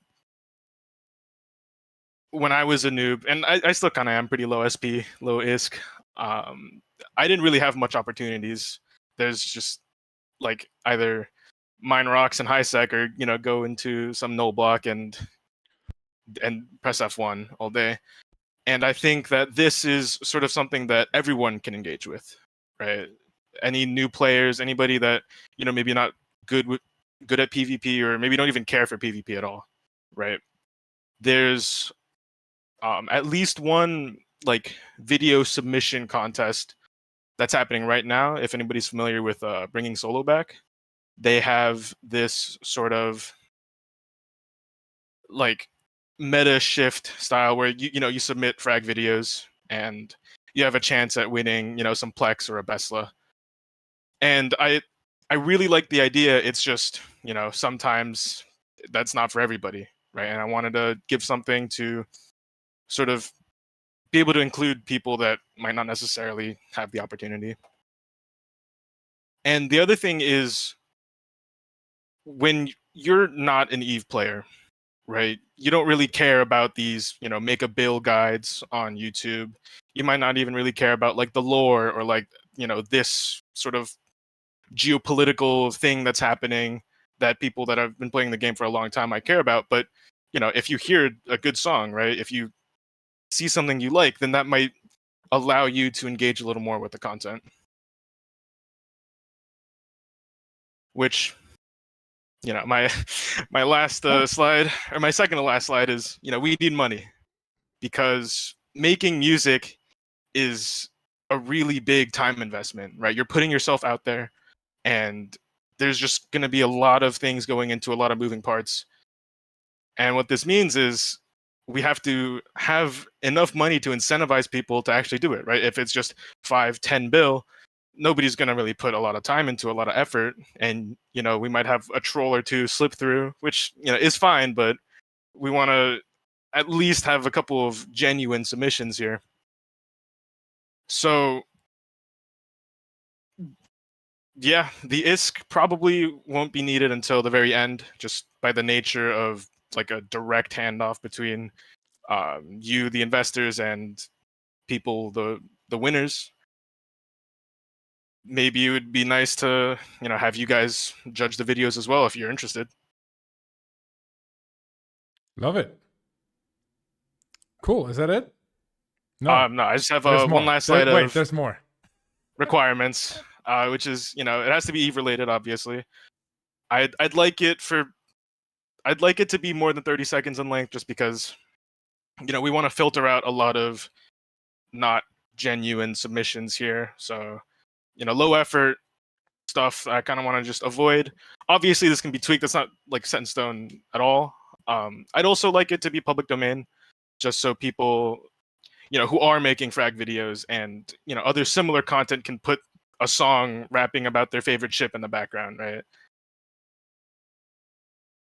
And now this is the last slide. I don't got anything left after this. Nice. Perfect. Okay, so this I can understand. This is straightforward. Everyone that watches my stream knows I'm a huge Eurovision fan. So I'm all for this. There's one question I want to pick up from chat, and that is paying in-game currency for out-of-game music or out-of-game efforts is, it works for some people, it doesn't for others. What are your thoughts on that? Like why should people participate in this if if the ISK is is nice but not insanely high? I'm gonna be frank. There's maybe not enough for people to really care about. I know like any number of money probably would be enough for me because I'm space broke, but I think the goal is to have the incentive be high enough. I think like on a meta level outside of what someone stands to gain from this is you're contributing to the like community, the history of it all, and it's sort of a way for you to set your name in stone, right? You don't have to be the best PvPer, but you could be the guy who made the best song about the Praxis or something. And I'm going to be honest, it would be a good way to promote the show as well, because we could intertwine the show with the content. I'm biased here. I love this. I love this idea already. Other investors, what do you guys think? And maybe also like investors, how much do you like? You haven't told us how much. Jiang, do you are you leaving it up to us? Basically, you're saying, hey, the prize money has to be high enough for people to participate, but you're leaving it up to us to say how high? Yeah, pretty much. I want to put the ball in your guys' court because I think it's going to be like directly proportional to the amount of money you guys put in, right? Is how much effort people are going to give. So I'm not going to really set a limit because, what if this is, the biggest EVE thing to happen since World War B? Yeah, I get it. So one thing, guys in chat, please put down how much you think we need to put for a music contest. Like, let me know what you guys think would have to be the prize money to get like really high quality, like get like 4 or 5 high quality submissions. And then I'm going to pass it on to the investors for questions if you have any. I've just got the I'm in a Roke song stuck in my head now. So Crota. Yeah. Right, just a quick one. 2 questions from me. One is, do you sort of feel there's any content out there ready to go? So you sort of got a head start. And my second question is, does the content need to be new? So almost unseen? I mean, there's lots of sort of songs out there, but Yeah. So that was 2 things that I was considering. I know like there's already like a little bit of stuff out there, maybe even unreleased. I think I would prefer it to be like new for the contest, just so nobody has like a head start and everything is like specifically for this contest. But I'm open to what other people think because I don't really have any stake in this. Yeah. Okay, thanks. I want to challenge chat here real quick because people are like, maybe I should have said, be serious, right? But people are putting, let's not talk about the outliers, but I see a few 100 billion, I see a few 20 billion, I see a few 50 billion. That is a lot of money, right? And that's why I asked the question, like, I'm not saying how much would it take for you to take part, right? I'm saying like, how much do you have to put up for enough people who would do it for that money to come forward, who also have a musical talent, right? So there's no overlap, I think, between people that have musical talent and are rich in EVE Online. It could be that we have enough poor musicians in EVE Online. So, right? Possibly. We do in the real world, right? So I think 100 billion is absolutely ridiculous for a contest like this. Other investors, what do you think? I mean, ideally, like a 50, 25, 10 would be yours. Like, that would get people really motivated. Definitely. Okay, well, let me ask you guys this. What if you're an Alliance exec? What if you're Gobbins, right? How much ISK would get you to go and make a diss track about someone else in EVE, right? Or Yeah, have we're a not head-to-head necessarily rap battle? trying to get Alliance execs and stuff to, we're talking about getting the majority of people in EVE who are. Well, fair enough, but like, wouldn't something like that just be like so legendary? It Or would. like 20 I years from think now, that people would kind still of look back at person- that video. Quite frankly, actually, 100 bill wouldn't be enough. But also, I think they would be more inclined to do it for the memes rather than for the ISK at that point. I don't know. Apparently, Gobbins needs money badly enough to raise the taxes Yeah, on the maybe. TTT. So that's an interesting example. Yeah, we'll talk about that in a second here. But I think that's very high. I think that's still very high. Eden, Crota, what do you guys think? I don't Tough really one. have any thoughts, but Go for it, Eden. are we just gonna vote now or?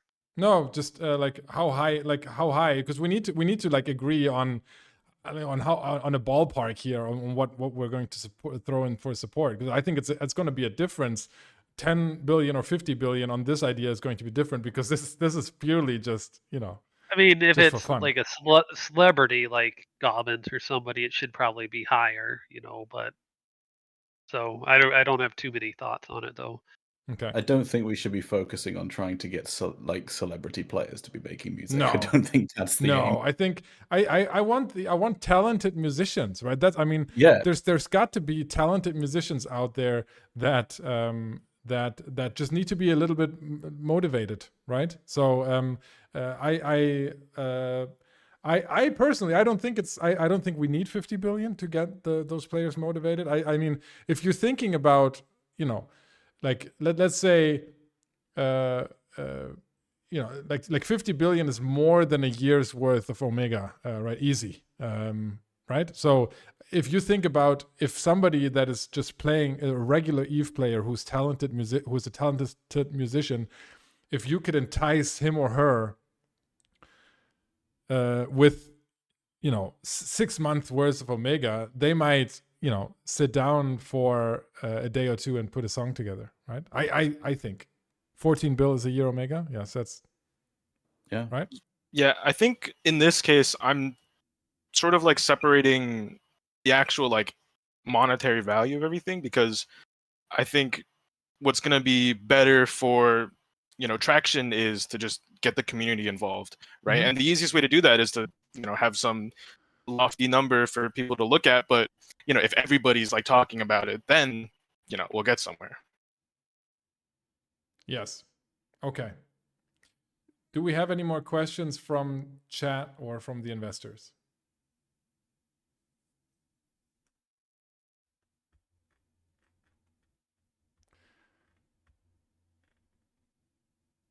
No, we just have some 25, 15, 5, 25, 10 suggestions, okay? And it would need to be advertised for sure. But I can do my part in that, and I think we could get CCP involved. I think that should make it, that should be easy. I mean, that's not easy, but like I'll get the word out. No, like I'll get the word out. Like I'll whether I fund it or not, I'll get the word out. I want to see this happening. Someone suggested that the finalist should, or the first place should get to play at FanFest. Next year, then, yeah. I missed the poll earlier, the poll results. Bonsai, you're gonna have to give me the poll results, or one of you guys that caught the poll. I think it was overwhelmingly positive for this idea. Yeah, 80-something% yes. 80-something% yes. Okay. So I'm guessing we're ready to vote then. I'll start. So of course it's a yes. But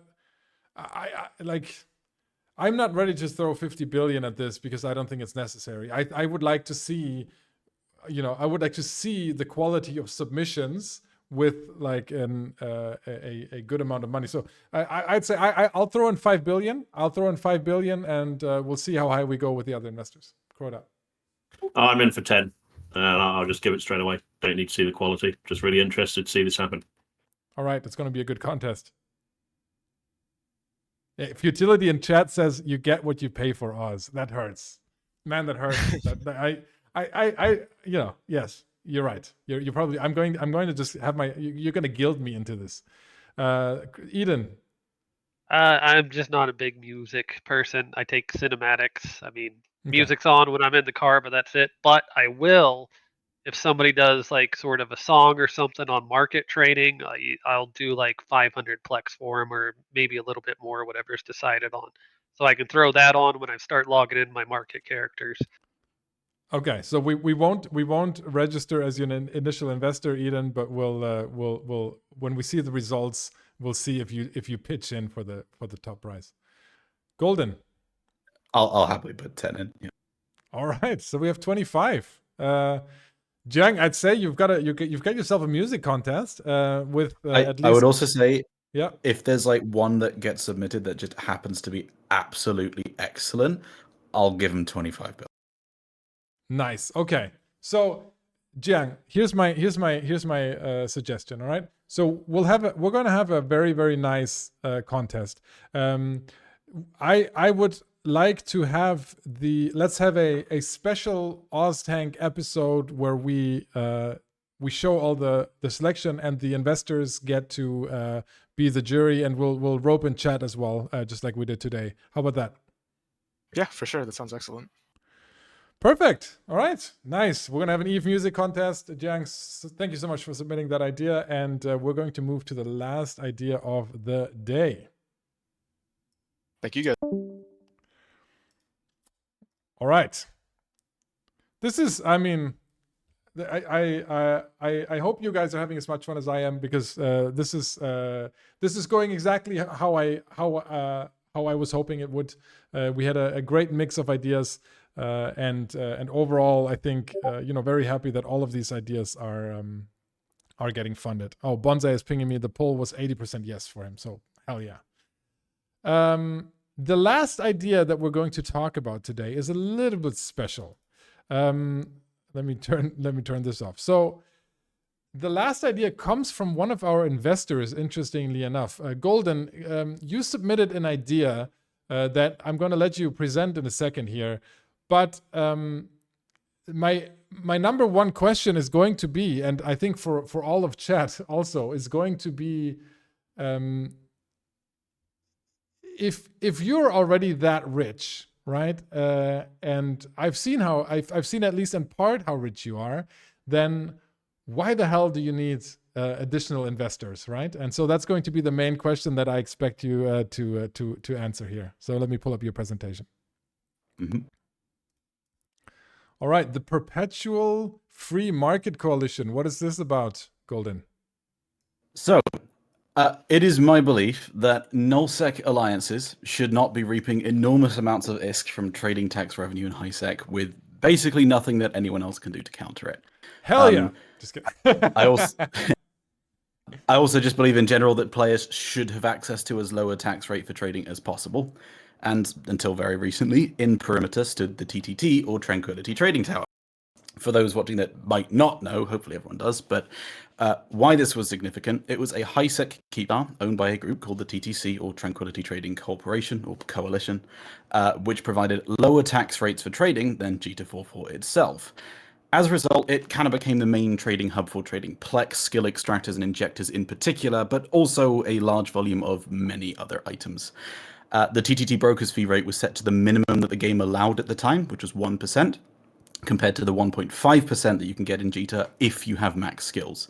You can actually get a bit lower than that with standings, but that takes a very long time. This was, of course, great because players had access to a minimum tax trading market, saving them money, which is awesome. But the downside was that this keepstar was backed by a coalition of large nullsec alliances, including ones that otherwise are usually fighting each other, such as Goonswarm and Pandemic Horde. But because this structure generated trillions upon trillions of ISK in revenue for those groups with very little effort involved, it therefore was in all of their best interest to make sure that they held a shared monopoly, padding all of their wallets quite nicely. No one could feasibly destroy the TTT because killing a keepstar in HiSec without capitals and with all of the game's biggest groups defending it is essentially impossible. And anyone who tried to put a market up themselves to compete with the TTT would swiftly find mercenaries hired by the TTC knocking at their door. That was until recently when some game mechanics changed. CCP announcing that XL structures such as keepstars and CTOs would no longer be anchorable in HiSec, and brokers' fees were being changed so that instead of a 1% minimum, with half of that going to the SEC would just take a flat 0.5% fee, and the player can set what they want to anything, including 0 if they would like to. That means that you now can set a minimum fee of 0.5%, not 1%, but you don't make anything yourself. And then the other consequential thing that happened was that Goonswarm withdrew from the Tranquility Trading Coalition, shortly thereafter attacking it, and as you probably know, destroying it. The hope was that this would then usher in a period of competitive markets held by lots of different parties and with lower tax rates than before available to all players, as well as null blocks no longer just siphoning trillions and trillions of ISK away. So shortly after the destruction of the TTT, a few people, including myself actually, put up some minimum tax market structures for the public to use. These generate no income, but they provide a valuable service to players. A market was then set up in the TTC Satio in Perimeter, which initially was set to the minimum market tax that you can set. So it did seem that they were planning to continue operations, though Vili did hint that the tax rate could probably be increased in future, so it's likely not going to last. Soon after, they then hired the mercenary group Black Flag to start destroying any market operating structures in and around Perimeter, presumably so that once competition was eliminated, they could up the tax rate. And once again, we'd be in a situation where a big, powerful nullsec coalition held a massive ISK printing machine with literally nothing else that anyone could do to counter it. And sure enough, literally 2 days ago, Gobbins, the CEO of Horde, announced that the tax rate was going to be increased. And I can't see a reason why this would be the last tax rate increase that we would see. So what to do about all this? Well, as stated, my goal is both to ensure that all players have access to a minimum tax rate market adjacent to JITA ideally, and that massive nullsec alliances can't continue to just leverage their size to print trillions of ISK with basically nothing you can do to counter it. So how do we do this? With the Perpetual Free Market Coalition. We anchor a market structure, and once it's aggressed, we anchor another one. And then once that structure is aggressed, we anchor another one. Repeat.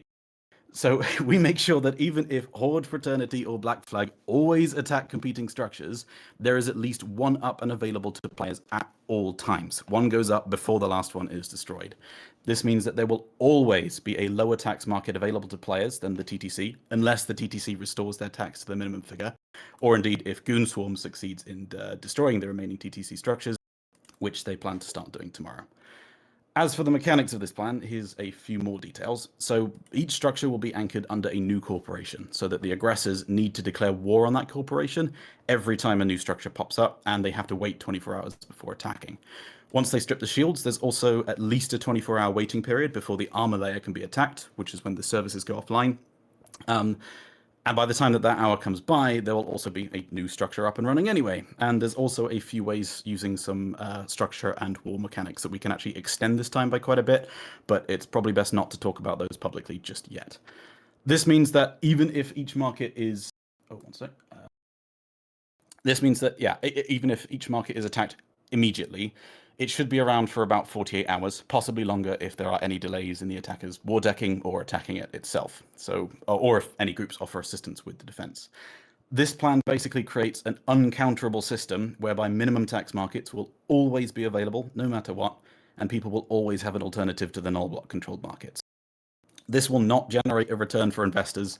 This is a charity effort, but it's something that I genuinely believe is good for the game, and we as wealthier players can put our resources to good use for the benefit of many.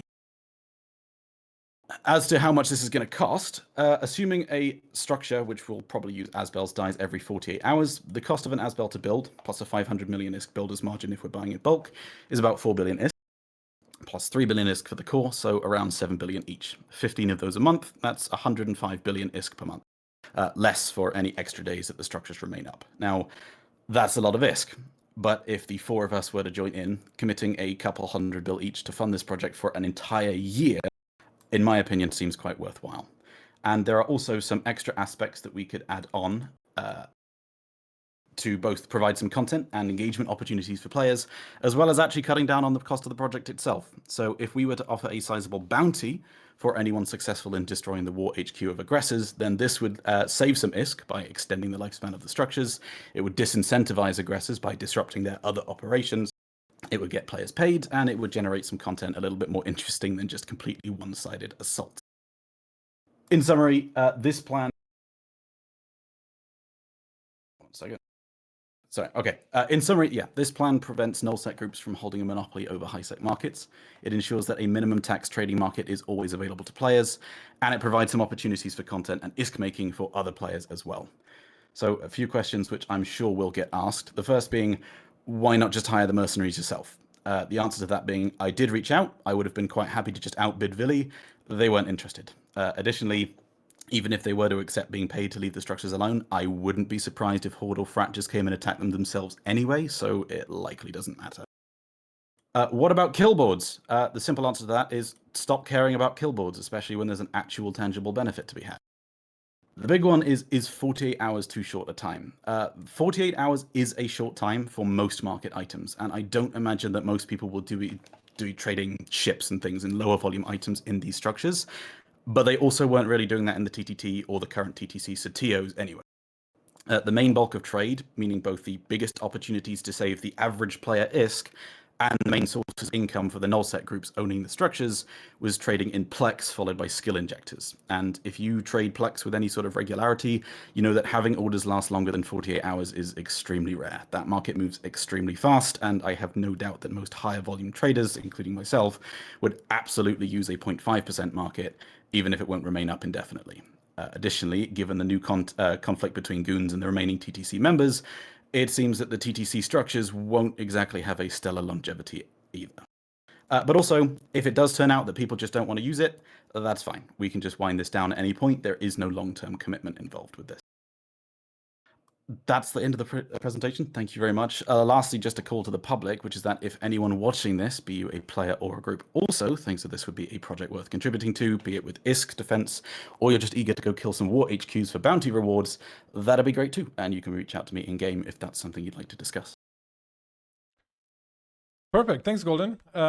So we had discussed this before you submitted it as an idea on your own accord to the OSTank. So I've been thinking about this a long time. Of course, there's also nullsec politics involved in this, and as you were presenting, there's one thing that just comes to my mind. I mean, in the new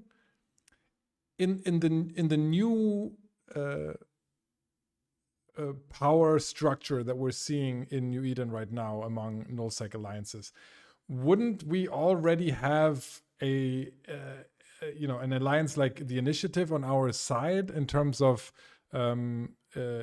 keeping it alive? Because they're not profiting from it anymore. They left the TTC.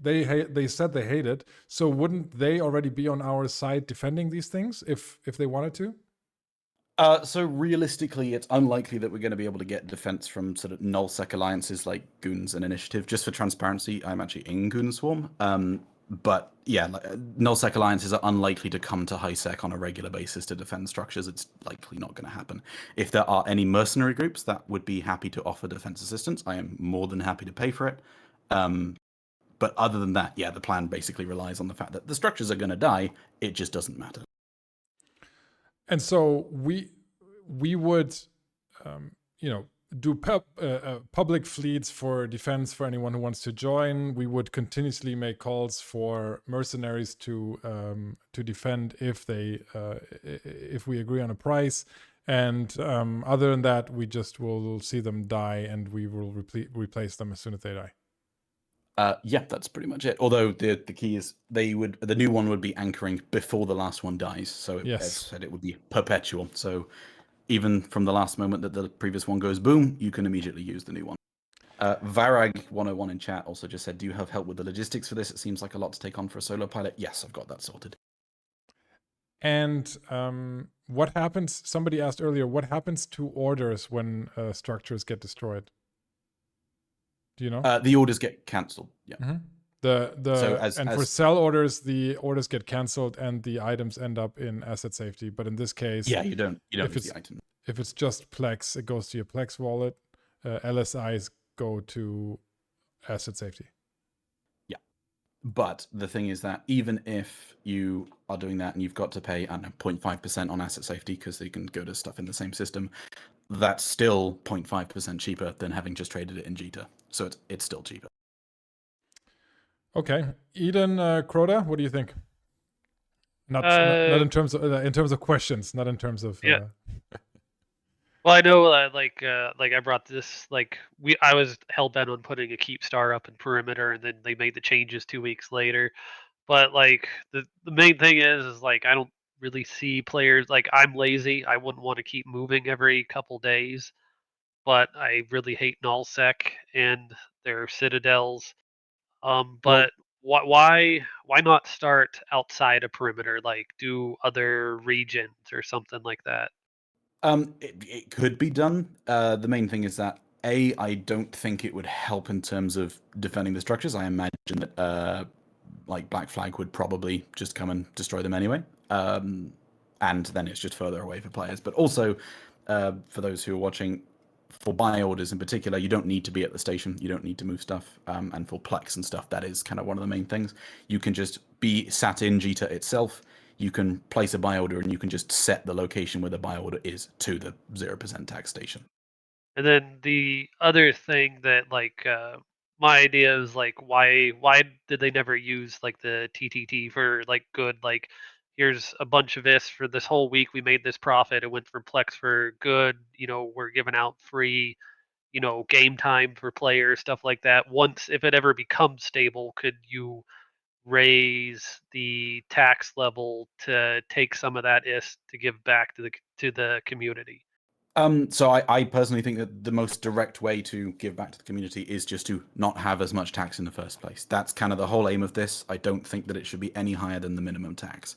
I would have liked to see if the TTC Satios, and this will be what we do with these structures, I'd imagine, is where the other services like, cloning bays and things take a small fee, which should just cover fuel. But I don't think that the aim of this project isn't to make money. And giving back to the community would just be in the form of reducing taxes. There's one thing I want to address in chat, and that is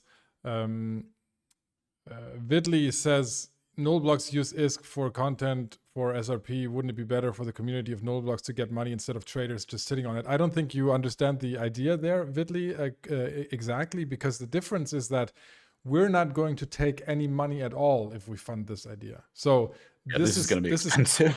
This is keeping all of the money. This is a 0.0 broker fee station, rather than Nullblocks taking 0.1% or in the future more and taking that money into nullsec. So the question that you're answering for yourself, which is a valid question, right, is what do you think is better? That revenue funneled into nullsec, right? And if does it go into alliance leaders' own pockets or into the alliance? That is for you. That is an answer that you need to answer for your alliance, or a question that you need to answer for your alliance. Or do you think it's better if players never need to pay that tax at all, and it just stays in their pocket? But that's a question of taxation. Yeah. Alana asked how much tax would this need to be set for to self-sustain. It's not meant to self-sustain. That's the point. You can absolutely, quite clearly, as the TTT did, make it not just self-sustainable, but very profitable if you set the tax rate high. But then you are taking money from all the people who are using your station, and that's not what we want to do. The whole point of this is to prevent large null groups from using their influence to be able to just rinse people for trillions of IS. Could this lower Plex prices? I'm very annoyed paying, 40 billion a month. In theory, yes. Not by an enormous amount, but yes. But it would also mean that the markets can actually just move faster. There is less friction because there is less tax.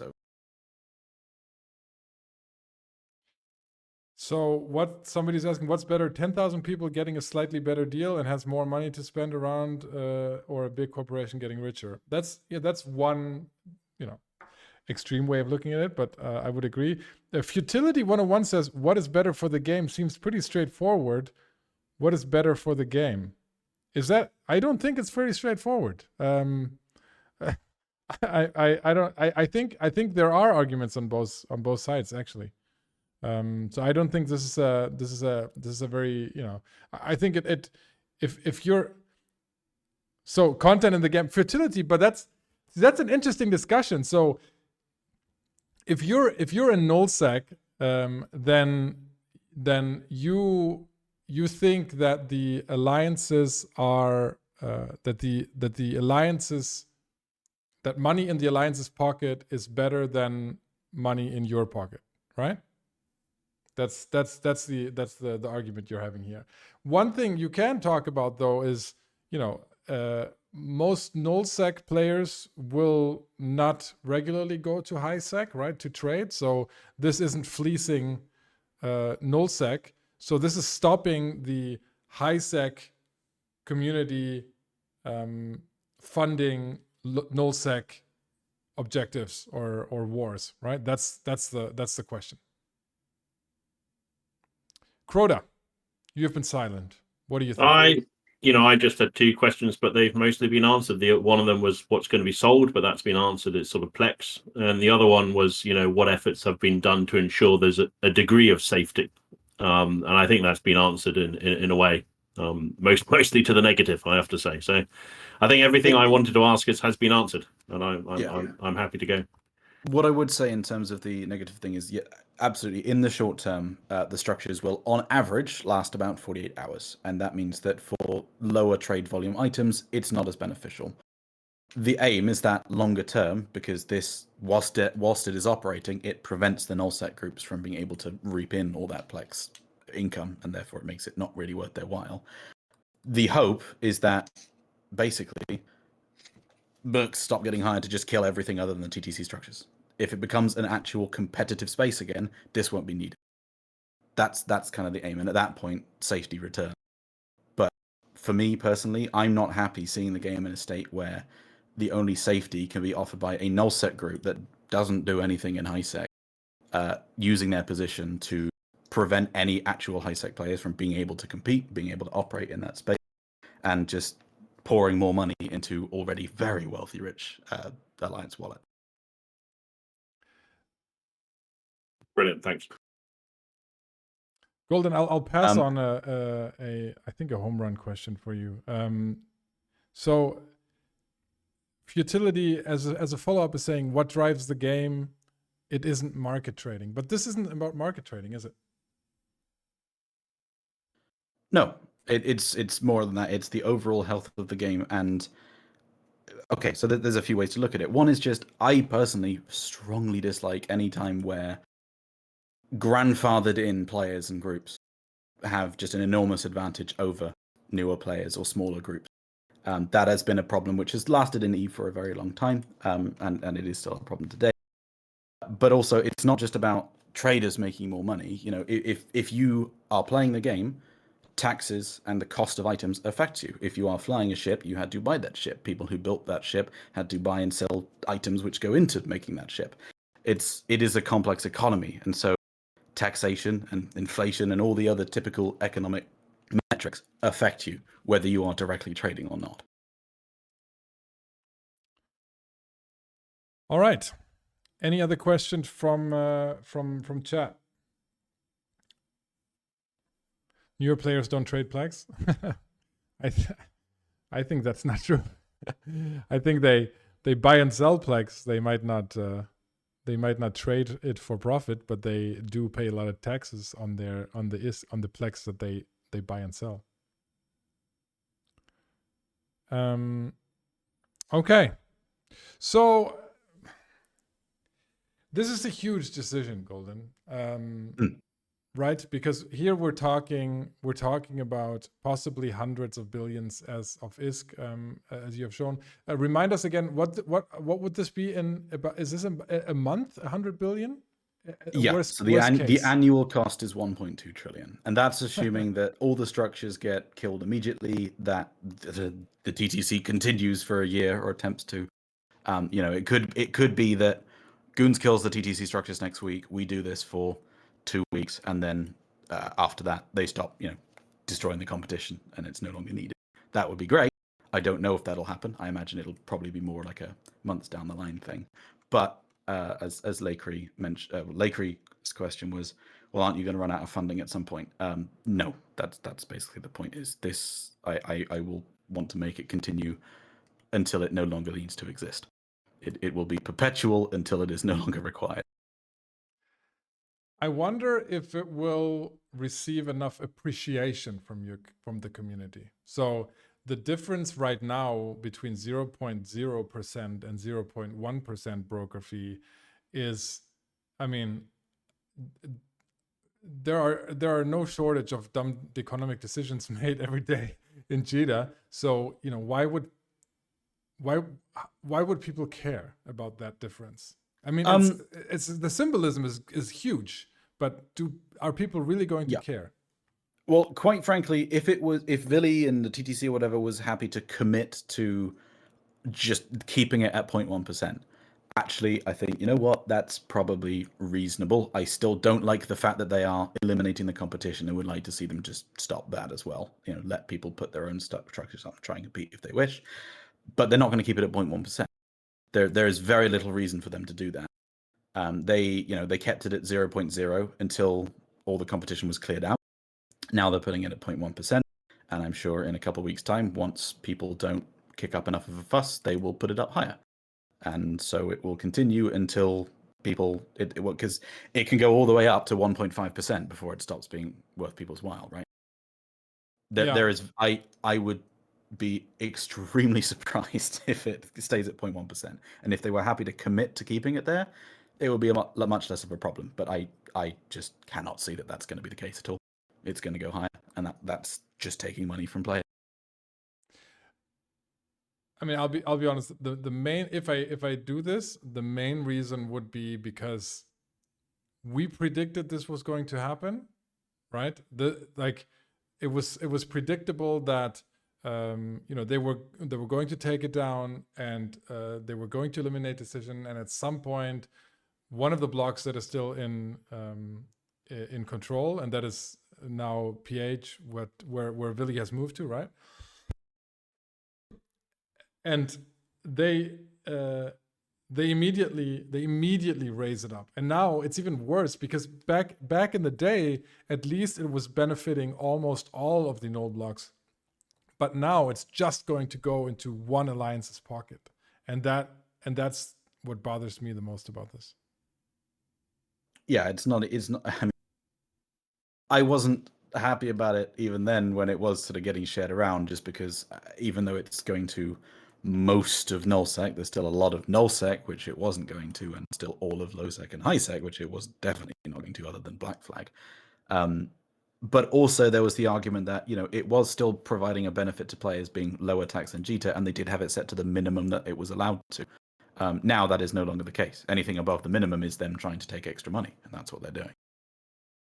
Make it going to just Horde and Fraternity just is additional reason. Okay.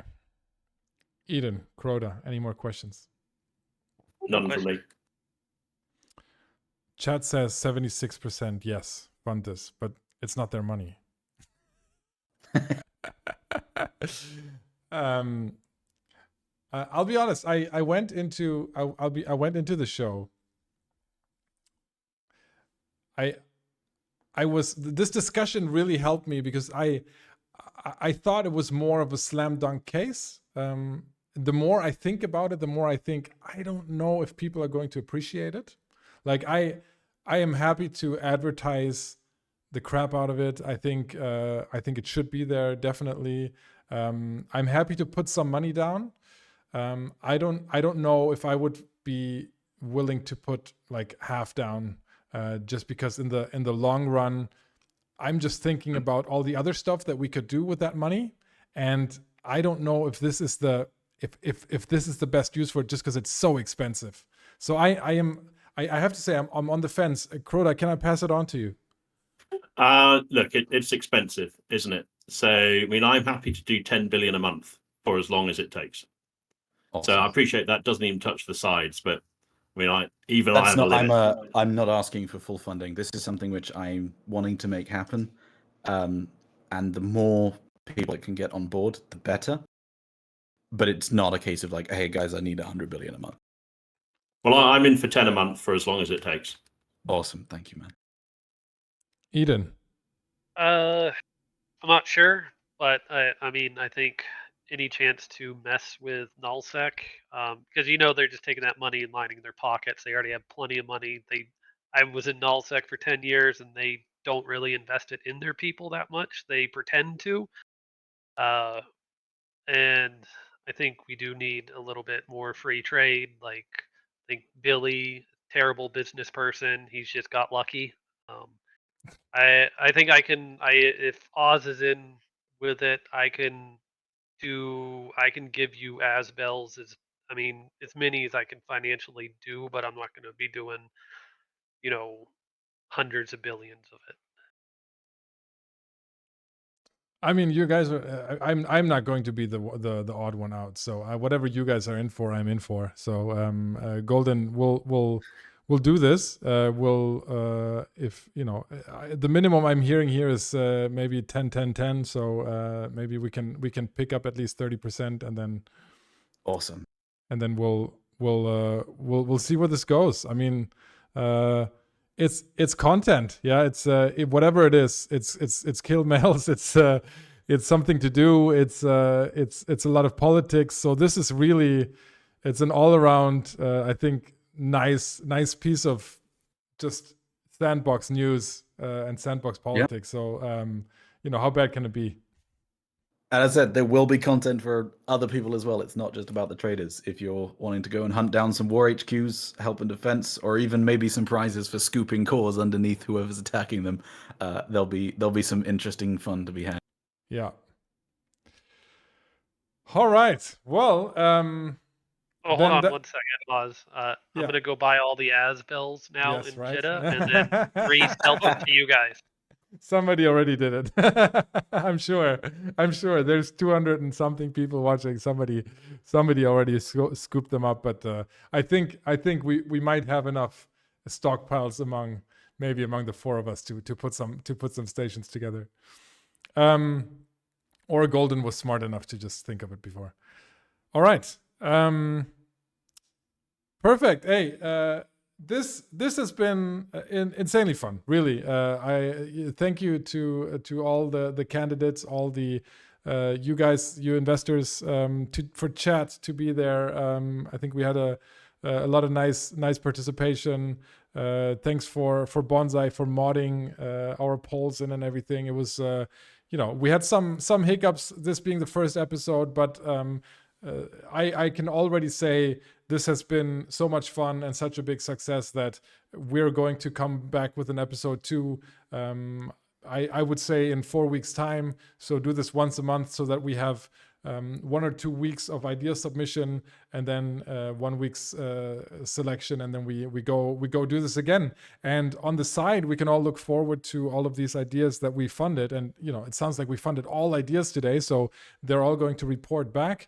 And I think we can all then see a nice source of new content, community, community fun, and a little bit of profit then to come. So thank you all. Any last words, investors? I'm in a rogue. Oh. Yeah, Golden. Sorry, I'm still learning. Golden. Oh, I just said I'm in a rogue. I've still got it stuck on my head. Nice. Eden? No, that was fun. I look forward to see if any of these pan out. I'm sure they will. Crota? That was great. Looking forward to this. Really great fun. Very cool. And Bonsai is asking in chat, are we going to open up tonight? I would say, Bonsai, we're going to at least wait a couple of days until we have some debriefing about how this all went. And then I would say we open up the submissions again next week. Cool. Guys, I'm going to keep streaming. We're going to have a little after show here. So, stay here if you want to. We're going to do a quick break for me to get a beer and a bio break. And then we'll be back in around 5 minutes. So see you in a bit. And thank you all for watching.